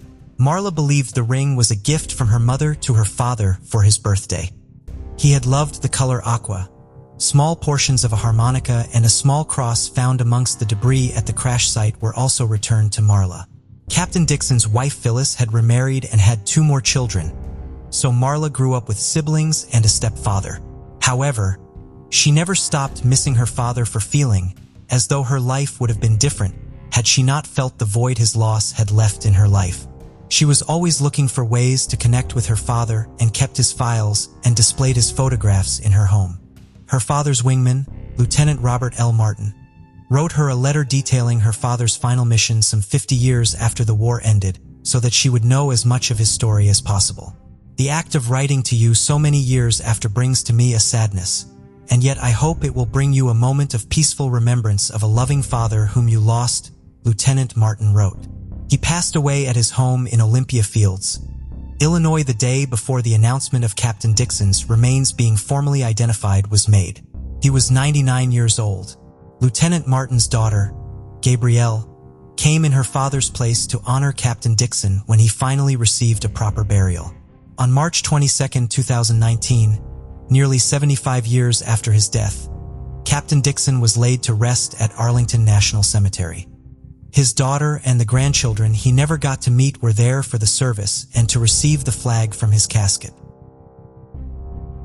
At the beginning of 1972, 9-year-old Deborah Lynn Randall was a 3rd grader at Pine Forest Elementary School, living with her family in Marietta, Georgia. She loved playing with dolls and was also the star of her neighborhood baseball team. Her favorite teammate was her 10-year-old brother, Melvin. On January 13, 1972, Melvin was feeling unwell, and their mother, Juanita, who was also sick, asked Melvin and Debbie to take the family's laundry to the Duds and Suds laundromat, just half a block from their apartment. Reluctant to go due to his illness and distracted by his favorite TV show, Melvin opted to stay behind. Consequently, Debbie and her stepfather, Frank, headed to the laundromat with the laundry. Debbie wore a new pair of lavender shoes she had received for Christmas and enjoyed visiting the laundromat, where she would often stack empty detergent boxes or bring her Barbie dolls to play with other neighborhood girls. When they arrived at the laundromat, Frank loaded 2 machines with laundry and gave Debbie the change she would need to switch out the loads once they finished. He then went home, expecting her to return by 7:30 asking for help carrying the laundry. As time passed without her return, concern grew, especially with nightfall approaching. Juanita and Frank went to the laundromat to check on her and discovered a spilled box of detergent on the ground next to a Volkswagen parked about 85 feet from the store. Debbie was nowhere to be found.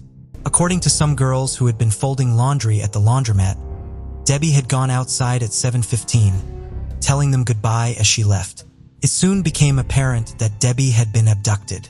Debbie's father, John, was notified while he was at his job at the Ford Motor Company plant. The Marietta police were called, and they found small fingerprints on the Volkswagen smudged in a downward direction. Witnesses reported seeing a dark 1950s pickup truck speeding away from the area of the laundromat and driving erratically.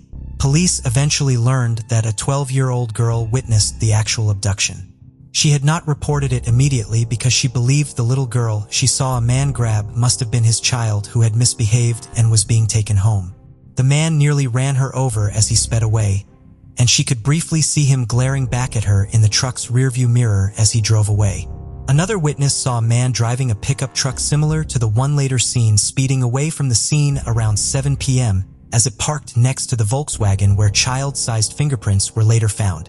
These two witnesses were able to help develop a sketch of the driver. The official search for Debbie involved the Marietta Police Department, the Cobb County Police, and the Cobb County Sheriff's Office. In addition, the people of Marietta joined together to launch Operation Debbie, a massive search effort looking for the little girl. More than 4,000 people were ultimately involved in the search. Among the volunteers were civil defense workers, ham radio operators, and students. One of the most dedicated volunteers was Melvin Randall, who had struggled with guilt for several years over being sick and not going to the laundromat with his little sister the day she disappeared. He went door to door speaking with all of his neighbors and distributed flyers throughout the neighborhood, desperately hoping his efforts would bring Debbie home. January 29th, 16 days after Debbie disappeared, was cold and rainy, but the volunteers continued their work. A group of students from Southern Tech were searching a heavily wooded area between Windy Hill Road and the Fox Hills subdivision on Powers Ferry Road. Mike McCahan had enrolled in the school after serving with the military in Vietnam. He had been searching for several hours when he came across drag marks in the dirt around 5 p.m. When he followed them, he discovered Debbie's lifeless body. She was fully clothed but had only her socks on her feet. Her prized lavender shoes were gone. Most of Marietta seemed to show up to honor Debbie's memory at her funeral. Thousands of people were packed into Roswell Street Baptist Church for the service. Debbie was then buried at Kennestone Memorial Park. Debbie's body was found approximately 6 miles away from where she was abducted. Dr. Larry Howard of the Georgia State Crime Lab examined Debbie's body and determined that she had been raped. The most recent statements from authorities say that Debbie's cause of death was strangulation, but earlier ones state that she had been suffocated. It has been reported that Dr. Howard believed that Debbie died as the result of her killer using her coat to cover her face in an effort to muffle her screams while he raped her. A geologist was brought into the investigation to analyze dirt samples taken from Debbie's clothing. They identified dirt from 2 different locations, one from where Debbie's body was found and another ultimately matched to clay from the Dixie Cast and Stone Company on Powers Ferry Road, some 3 miles away from where Debbie's body was found. This led investigators to believe that Debbie was killed on the Stone Company property and that her body had then been dumped in the wooded area where it had been found. Brown hair was also found on Debbie's body, and the lab determined that it came from a white male, most likely between the ages of 18 and 30.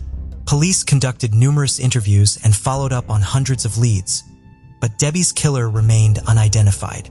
The death of Debbie and the lack of punishment for her killer obviously took a massive toll on her family. She was my baby, and I loved her so much. I couldn't understand why it was her instead of me. It was the way she had to go that hurt me so bad, and it still hurts. I would at least like to know who done it before I pass away, Debbie's mother, Juanita, said in July of 2018 as she battled leukemia. Juanita, unfortunately, did not get her wish to live to see her daughter's killer identified. She passed away on September 17, 2018. In accordance with her wishes, her ashes were buried alongside Debbie's body. Describing what losing Debbie felt like to reporter Jessica Knoll in 2018, Debbie's father John tearfully said, "Somebody took my baby. Tears you up, literally tears you up. I was like a zombie around here for a while. It's just like taking a big chunk out of your body. When I found that out, it was just like losing a part of me being gone. It was gone, and it ain't never come back, and never will it come back." John participated in the interview with Jessica Knoll because he still hoped to live to see Debbie's killer brought to justice. He believed there were people who had information on the case, and he did the interview in hopes of one of them seeing it and coming forward. He believed that if Debbie's killer was still alive and could be prosecuted, he should be executed following his conviction because he obviously was not sorry for what he had done, as evidenced by the fact that he had never come forward. Like his ex-wife, John died without ever seeing justice for his daughter. He passed away in January of 2022, just 3 days before the 50th anniversary of Debbie's murder. While he was not alive to see it, Debbie's case would finally be solved the very next year. By the times of their deaths, Debbie's parents at least knew that police were still looking for their daughter's killer, and that technology that had not yet been available at the time of Debbie's murder was being used to hopefully solve the case. Luckily, the original investigators assigned to Debbie's case had preserved the evidence from the case very well. What would prove to be the two most useful pieces of evidence in the age of DNA testing, the hair found on Debbie's body and a small piece of cloth found next to her body, were preserved well enough to still be usable for testing even decades after Debbie's death. In 2001, the FBI conducted testing on the hair. They could not identify Debbie's killer, but the testing did narrow the suspect pool considerably. The case was handed over to the Cobb County Cold Case Unit in 2015. That same year, the evidence in the case was sent for more DNA testing. A partial male profile was developed, but a match to it could not be found in the combined DNA index system. Investigators with the Cold Case Unit developed several strong suspects, but each was ultimately excluded by DNA. Thanks to extra funding received in 2019, further advanced DNA testing was conducted on the cloth in 2022. A familial DNA profile was developed and investigators used genetic genealogy to search for potential suspects. The Cobb County Cold Case Unit began working with DNA Labs International in 2023. They were able to identify several relatives of the contributor of the DNA from the cloth. When authorities contacted these relatives, they agreed to provide samples of their DNA. Comparing their DNA with the DNA from the cloth helped give the authorities had his body exhumed so that samples could be taken for direct DNA testing. This testing confirmed his DNA was a match to that from the crime scene. On September 18, 2023, Cobb County District Attorney Flynn D. Brody Jr. announced that Debbie's killer had been identified as William Beal Rose, who had been 24 years old at the time of the murder. Rose could not be arrested because he took his own life in 1974, 2 years after Debbie was killed. Cold Case investigator Roy Alter stated at the press conference announcing Rose's identification that he suspected Rose may have ended his life because he was afraid of being caught for Debbie's murder. According to Mr. Alter's conversations with Rose's family members, Rose had been worried about going to jail prior to his death, but his family had assumed his concerns stemmed from minor incidents. Rose did have a criminal record but had only ever been arrested for alcohol-related incidents. He had not previously been a suspect in the case. It does not appear that Rose knew Debbie prior to her abduction. However, he did have relatives who lived in her apartment complex, giving him a reason to be a regular visitor there. He may have seen her playing outside during prior visits to the complex, but her murder appears to have been a crime of opportunity.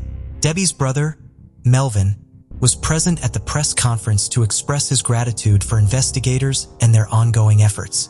He was relieved both because he finally knew who took his sister from him and because her killer was not someone his family knew. Melvin had ultimately resolved the guilt he had once felt for not being with Debbie at the laundromat that day, and he has stated that he does not hate Rose despite what he did to his sister because he had learned over the years that hating someone would do him no good.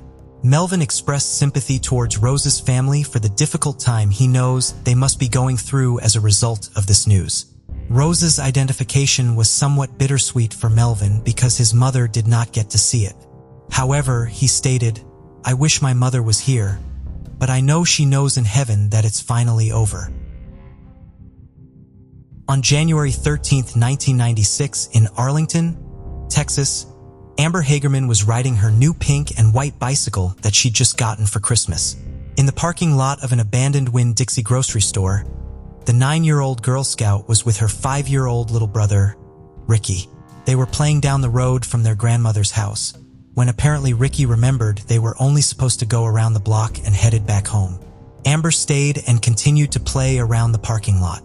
It was a Saturday, and they were at their grandparents' that day because their mother was being interviewed for a local news special about families that successfully got off welfare and rejoined the workforce.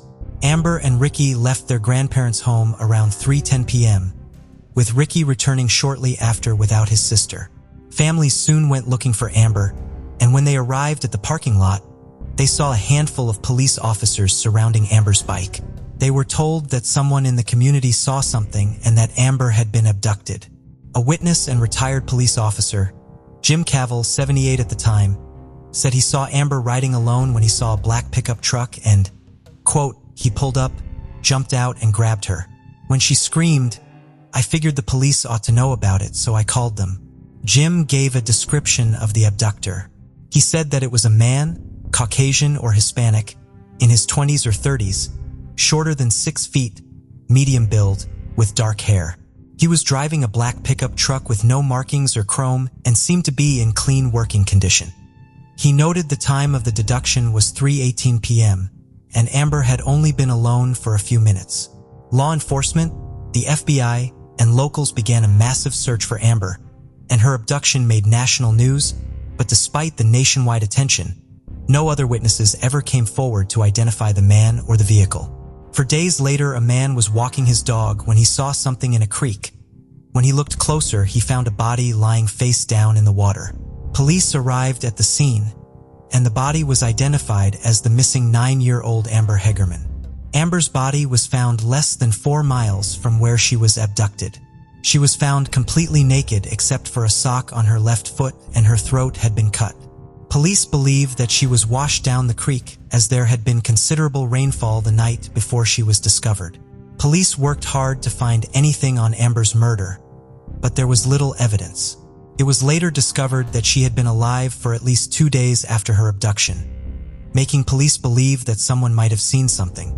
Also, due to the circumstances of the abduction, they believe that Amber was targeted and may have been stalked prior to her being taken. Since Amber's death, law enforcement has followed over 7,000 possible leads.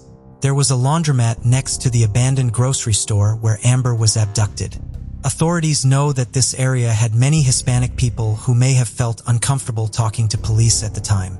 Police have said in more recent press releases that they do not care about legal status and they just want any information on Amber, and that it might be given anonymously, and urge anyone with information to come forward. They want justice for her family.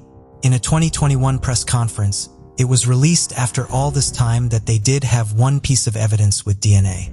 Police have stated that they would not reveal the evidence as only the killer would know. They had planned to test the evidence through more modern means later that year. Donna Williams, Amber's mother, said, quote, to Amber's killer, I'm asking you today, please turn yourself in. Give Amber justice. Amber needs justice deeply. It has been over 25 years since Amber was murdered. Police have never stopped looking for her killer, and she has had a significant impact not only on Arlington, but across the country. Amber's case was what inspired the Amber Alert system, which was suggested by a local woman, Diane Simone. She wanted to help in search efforts, but didn't know how to best assist. She had an idea to utilize radio station and news broadcasting to amplify missing or abducted children cases, using the existing systems that were used to alert to weather warnings or civil defense alerts. It has been called several names in honor of other missing children in other states, but is now called the Amber Alert system nationally and even internationally, with other countries adopting the system. In the US, the Amber Alert has saved over 1,114 children. On February 28, 1983, 2 men entered an abandoned apartment building on Clemens Avenue in St. Louis, Missouri, scavenging for copper pipe or looking for something to fix their car. That detail is mixed. They looked around the house and then went down to the basement. When they got to the basement, they couldn't see anything, so one of the men lit a cigarette. And when he did, he saw something in the shadows. When the men looked closer, they found a child's body lying on her stomach, and the men called the police. When law enforcement arrived, they found the body of an African-American girl, naked from the waist down, wearing a yellow V-neck long-sleeve sweater. She had been restrained behind the back with a red and white nylon rope. She had red nail polish on all her fingernails. The body had been decapitated, and the head was missing. After the autopsy, the medical examiner determined the girl to be between the ages of 8 and 11. She had been sexually assaulted and strangled before she had been decapitated. She had been well nourished with no signs of previous abuse, but her stomach was empty at the time of death. They took a mold sample of her body in the area and determined the girl had been killed 3 to 5 days before her body was discovered. Authorities and first responders searched a 16-mile radius of the surrounding area in sewers and dumpsters anywhere they could think of, but they never located the skull. Very little blood was found at the scene, so investigators believed that she was killed at another location and dumped at the apartment building. Investigators looked into local and national databases for any missing children fitting Jane Doe's description. They looked into school records for absent children. Within the next 7 months, they claimed to have accounted for every African-American girl between the ages of 8 and 11 enrolled in school. It was then believed that she may have been from a different area. There were never any witnesses, and the police found no other evidence. They never identified little Jane Doe. Her case went cold. Captain Leroy Adkins in a community meeting in 1983 said, quote, "Somebody out there knows something, and talk to your neighbors, talk to your friends. Somewhere out there is a mother without a little girl, a brother without a sister, a neighbor without a little girl running up and down the street." 9 months after little Jane Doe was discovered, they gave her a funeral. The people that attended were predominantly detectives, reporters, and Reverend John W. Haywood presided over the service.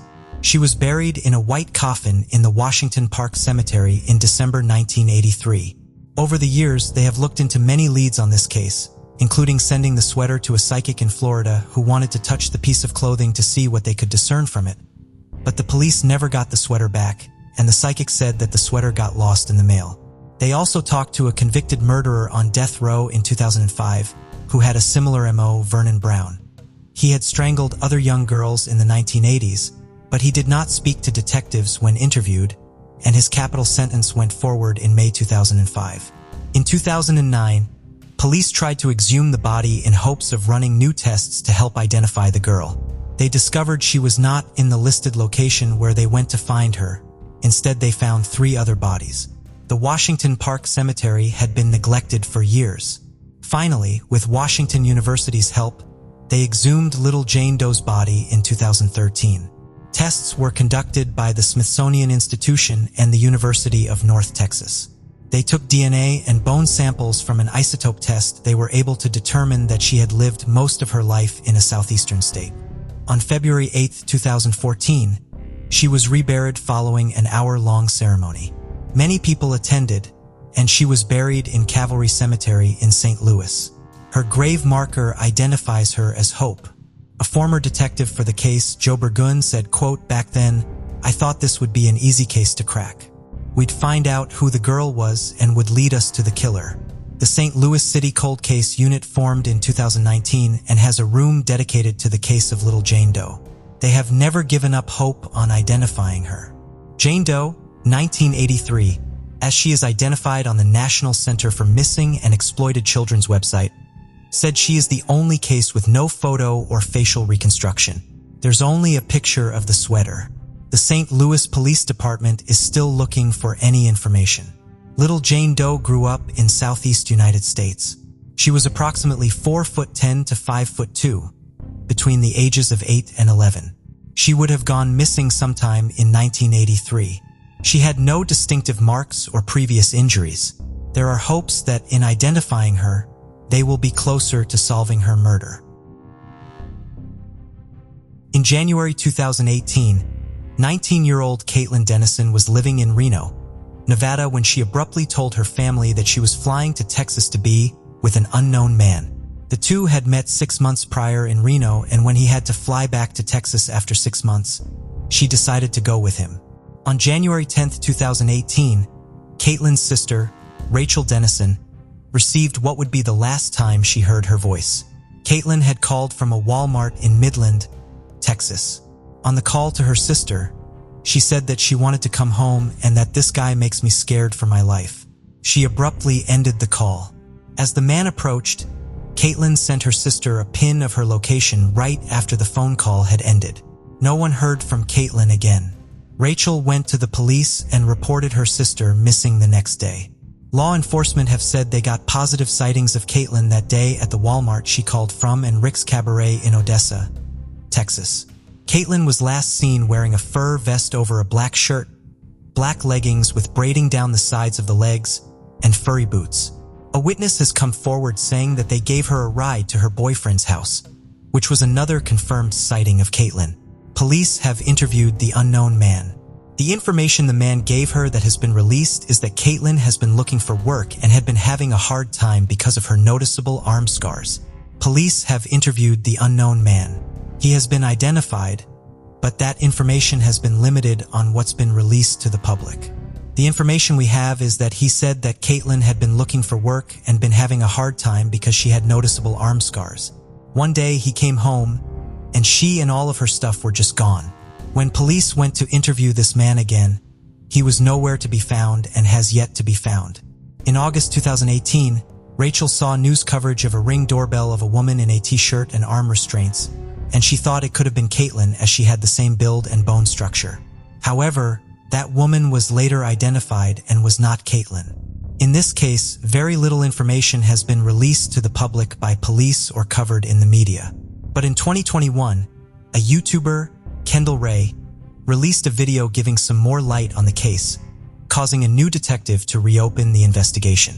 Midland Police Detective Jenny Alonzo said, quote, "The case came back to light in November of 2021 because a YouTuber had put her case online, and so it came back to our knowledge that she was still missing.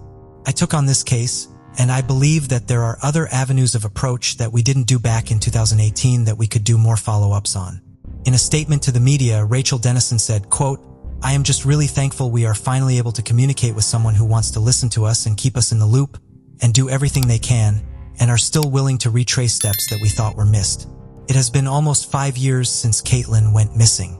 Her sister Rachel has never stopped the fight to look for her sister, and they have an active Facebook page called Find Caitlin Dennison and a GoFundMe in the hopes of getting a private investigator and flights to go down to Texas. Police have given very little information to the family about what has been done to look for her. To this day, they still don't know the name of the man that she went to meet. Caitlin Dennison would be 23 years old today. At the time of her disappearance, she was 5'4", 120 pounds, with blonde hair and blue eyes.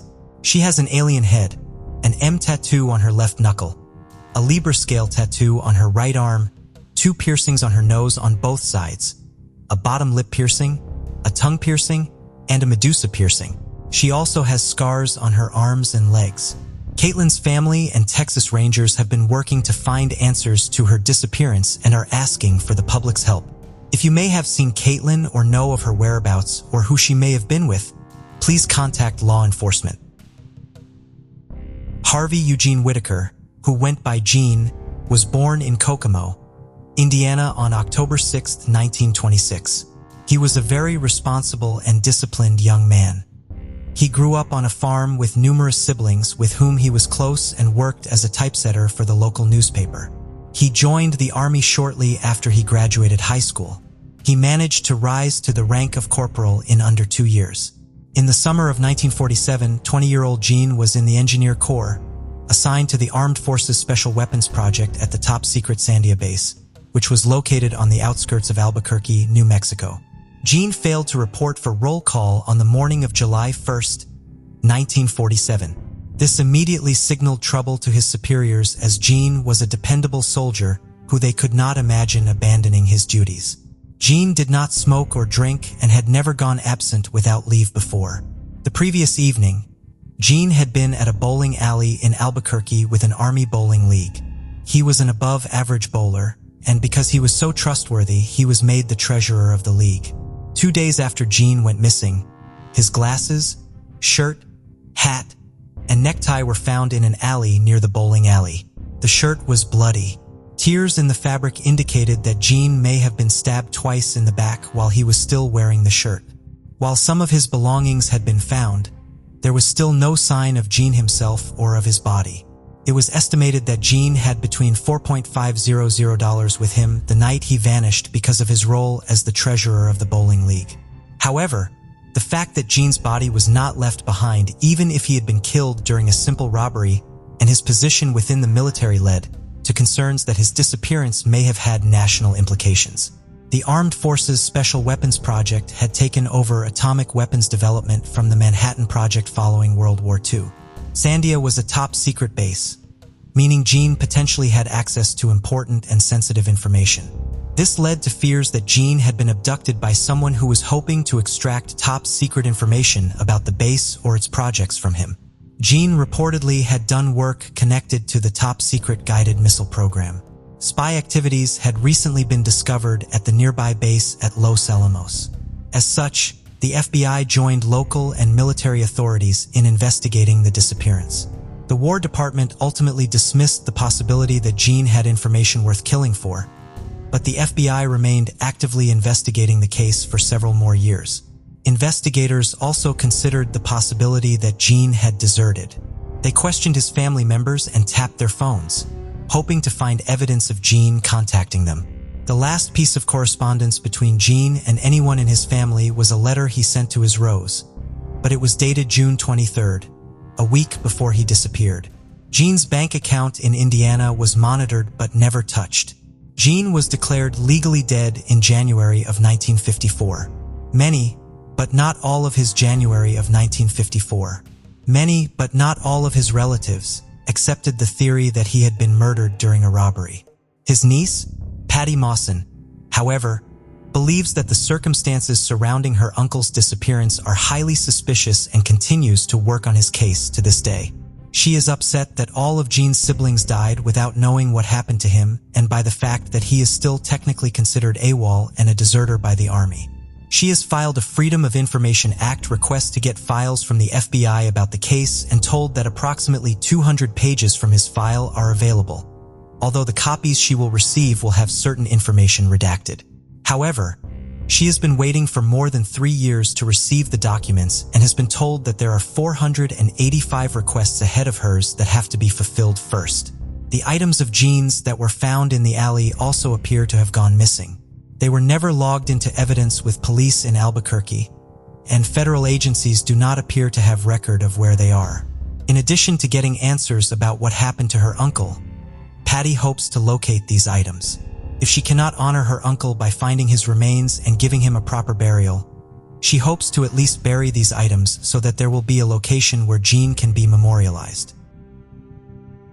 17-year-old Yvonne Regler lived in Lorain, Ohio, and was a student at North Olmsted High School. Her best friend was her brother, Dan, who was only a year apart from her in age.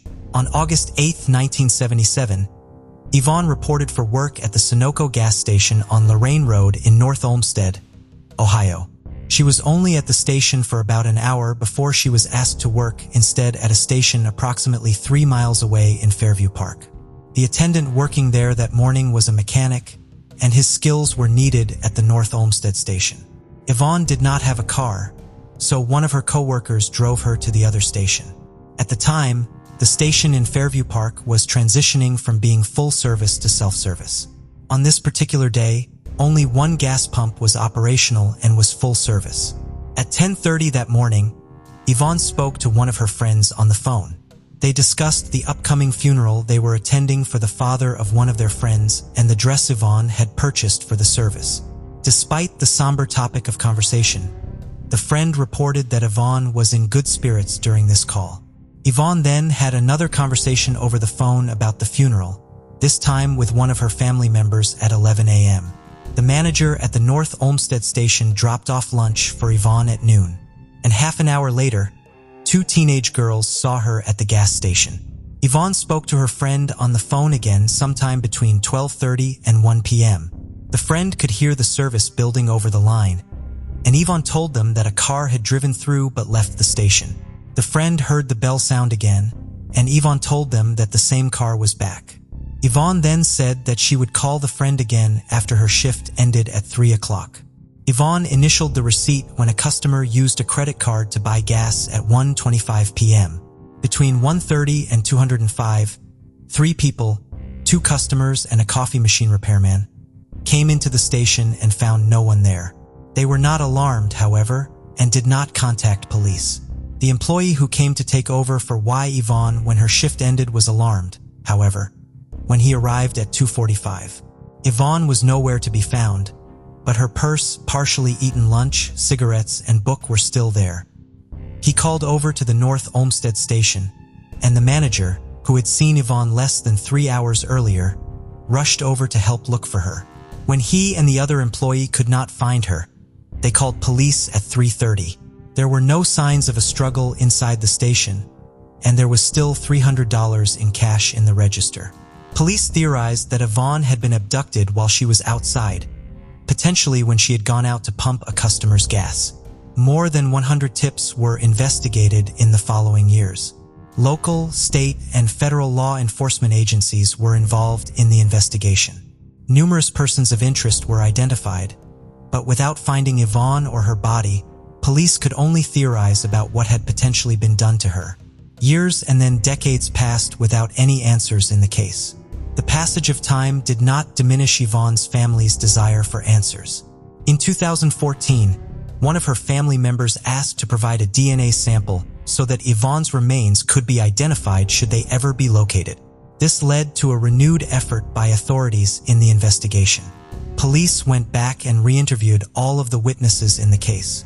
In 2016, on the 39th anniversary of Yvonne's disappearance, the Fairview Park Police Department announced that during this process, they had identified a potential person of interest in the case. This man was known to police and had previously been connected to crimes of a similar nature to Yvonne's case. Police made this news public in hopes of encouraging new witnesses to come forward with tips that could potentially help them confirm or refute this individual's involvement in Yvonne's disappearance. The effort did not result in the case being solved. In 2021, the National Center for Missing and Exploited Children released an age-progressed image of what Yvonne may look like at the age of 62. Everyone is doing what they need to be doing on the police side. On my side, all I can do is hope that there will be closure, Yvonne's brother Dan said in 2022. 29-year-old Vita Lou Powers was a dependable employee of St. Thomas West Hospital in Nashville, Tennessee, and the dedicated mother of 2 children. She was very close with her family and was always willing to help them. Ida began May 26, 1982 as normal, sticking to her usual routine. She left her home on 9th Avenue South and dropped her children off at daycare. She then drove over to her sister's house to pick her up and give her a ride to her job at the Continental Insurance office. It was at this point in the morning where Vita began deviating from her routine. During the drive to the insurance office, Vita told her sister that she had taken the day off from work, so instead of driving to the hospital after dropping her off, she would be going home and going back to bed. Vita's sister would be the last known person to see her. Vita did not pick up her children from daycare that afternoon, which was unheard of for her. Her family was notified and the search for her quickly began. She was not at home and neither was her car, an orange 1975 Chevrolet Monza. A formal police report was taken on May 28th and police joined the search. Vito's car was located on May 30th, abandoned on 14th Street South near Edgehill Avenue, just a few blocks away from her home. According to police, the location was unusual and it appeared that someone had tried to conceal the car so that it would not be found right away. Vita's purse and eyeglasses were found inside the vehicle. This was concerning because Vita had very poor eyesight and relied heavily on her glasses. The glasses being left behind led police to believe that foul play was involved in Vita's disappearance.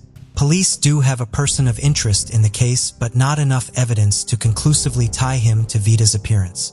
The month of May continues to be difficult for Vita's 2 children because it marks the anniversary of her disappearance as well as her birthday and Mother's Day. Vita's daughter Yolanda, who was just 9 years old when her mother went missing, continues to search for her mother and hopes that anyone who knew her mother at the time she vanished or as even the smallest piece of information will come forward. I'm just keeping it positive. Every day, the Lord wakes me up, is a day for me to try and find her, Yolanda said in 2023. Jason Knapp was a native of York, Pennsylvania. He was hardworking and smart. He was also a perfectionist from a young age, once crying for 3 days because he got a bad grade on a test in elementary school. As he got older, his commitment to excellence quickly paid off. He played 3 sports in high school and had lots of friends, to whom he was very loyal. He was accepted into the mechanical engineering program at Clemson University in South Carolina. He was a member of the ROTC. And in 1998, 20-year-old Jason was pledged into the National Society of Pershing Rifles, a national military honor society. His hobbies also required a great amount of skill as he enjoyed target shooting and mountain biking. Jason normally called back home to speak to his mother, Deborah, in Pennsylvania every day. During their call on Saturday, April 11, 1998, he told her about his induction into the Pershing Rifles and how he and a friend had been out looking for an apartment. This would be the last time Deborah spoke to her son. Deborah did not get any calls from her son in the next few days, which was unusual, but she assumed he was busy studying in preparation for the end of the semester and making arrangements for his housing in the following school year. On April 17th, Deborah finally received a phone call, but it was not from Jason. It was from one of his roommates informing her that no one had seen Jason all week. The last time anyone had seen Jason was the day he last spoke to his mother, Saturday, April 11th. That evening, his roommate had seen him watching a movie in their apartment. When Deborah learned of this, she immediately called police in South Carolina to report her son missing. Police officers checked local hospitals and searched Jason's apartment. The following day, Deborah and her ex-husband, Jason's father, John, traveled from Pennsylvania to South Carolina to help look for their son. On April 21st, Jason's white 1990 Chevrolet Beretta was reported to police as being parked at Table Rock State Park in Pickens, South Carolina, approximately 30 miles away from his college campus. According to the park superintendent, they had not contacted the police earlier despite the fact that the car had been there since April 12th because there was a trail within the park that took a full week to complete. Since there was a sticker on Jason's car indicating that he was an ROTC, park staff had assumed he would have had interest in hiking such a long trail and the physical strength and skills needed to complete it. Even when the car remained untouched after a week, they believed that its owner may have been too tired to drive after completing the long hike and had gotten a ride home and planned to come back for the car at a later time. When the car was still there on the 9th day, however, they became concerned and notified the authorities, who quickly connected the car to the active missing persons case. Authorities believe Jason entered the park between 3:05 p.m. on Sunday, April 12th, the day after his last phone conversation with his mother. His fingerprints were found on the park ticket, so they do believe Jason was the person who drove his car to the location. Table Rock State Park consists of thousands of acres and much of it is wilderness.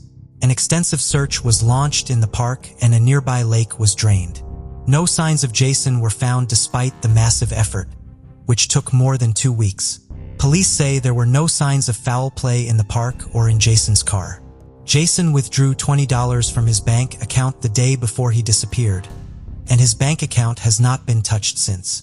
In 2017, Jason's parents made the difficult decision to have Jason declared legally dead. His father John's health was declining, and his mother had medical issues as well.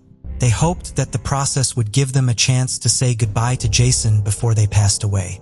The process was completed in January of 2018. A memorial marker was installed for Jason at Susquehanna Memorial Garden in his hometown. Jason's father, John, passed away in 2019. Even 25 years after his disappearance, investigative efforts to find Jason are ongoing. In 2022, the National Center for Missing and Exploited Children released a new image of what Jason may look like today. Jason's mother, Deborah, had a bench installed in Jason's name at the Botanical Gardens at Clemson. She travels there yearly to remember her son and write him a letter as part of her efforts to cope with his disappearance.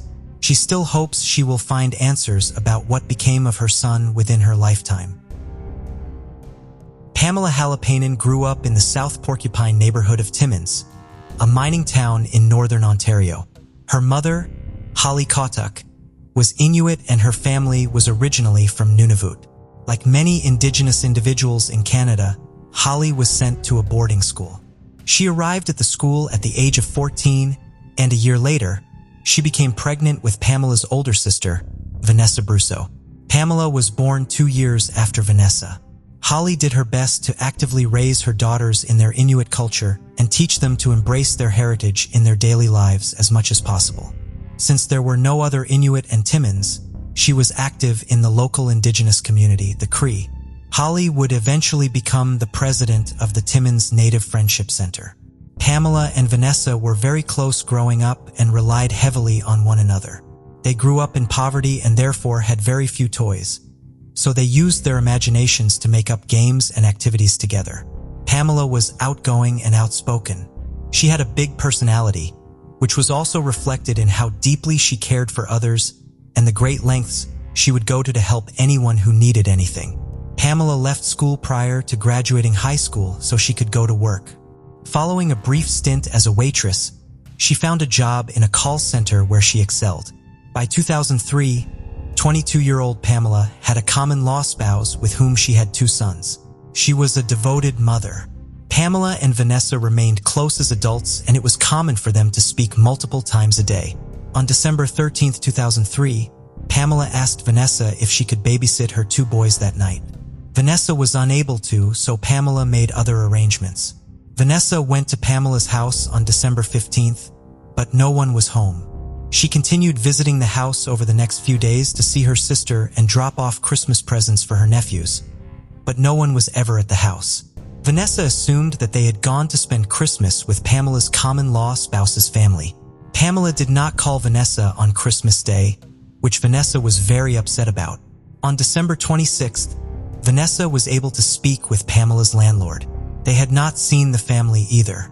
At this point, Vanessa was still under the assumption that her sister was with her common-law spouse's family and simply failing to call her. Vanessa learned that she was wrong on New Year's Eve. That day, Vanessa and her mother were at a bingo hall when a woman came up to them and asked if they had heard about Pamela. They said they did not, and the woman told them that Pamela had left her common-law spouse. Vanessa and Holly then asked where Pamela's children were. They were still with their father. This was an immediate indication that something was not right to Vanessa and Holly. It was conceivable that Pamela would leave her spouse. There was not even a remote possibility, however, that Pamela would go anywhere without her sons. Vanessa and Holly went to police to report Pamela missing. While they made the report as soon as they realized that something was wrong, it had been more than 2 weeks since anyone had seen Pamela.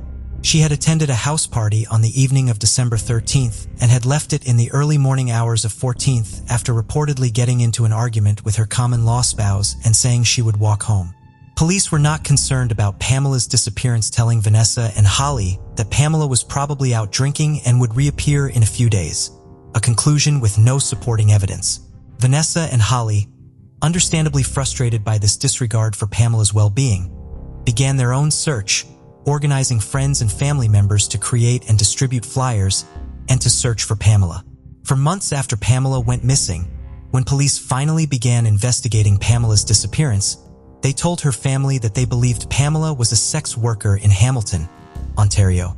They supported this claim with 2 nude pictures Pamela had taken of herself, presumably for her common-law spouse, that had been found on her personal computer. The case was eventually taken over by the Ontario Provincial Police, but the investigator assigned to the case faced allegations of attempted murder and arson. 2013. The case was sent back to police in Timmins, who told Pamela's sister Vanessa that the case was not active.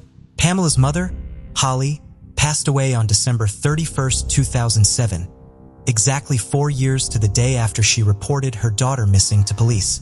Vanessa Brusso continues to advocate and search for her sister. She is active on social media, sharing her sister's story as well as stories of the challenges facing Indigenous people in Canada. Thank you for joining us on this journey into the depths of unsolved mysteries. Cold cases not only challenge our understanding of the past, but also ignite our curiosity and determination for answers. Remember to subscribe to stay updated on our latest investigations. And if you have any information regarding the cases we've covered, don't hesitate to reach out. Together, we can shed light on the shadows of the past and bring closure to those who seek it. Until next time, stay vigilant, stay curious, and never stop seeking the truth.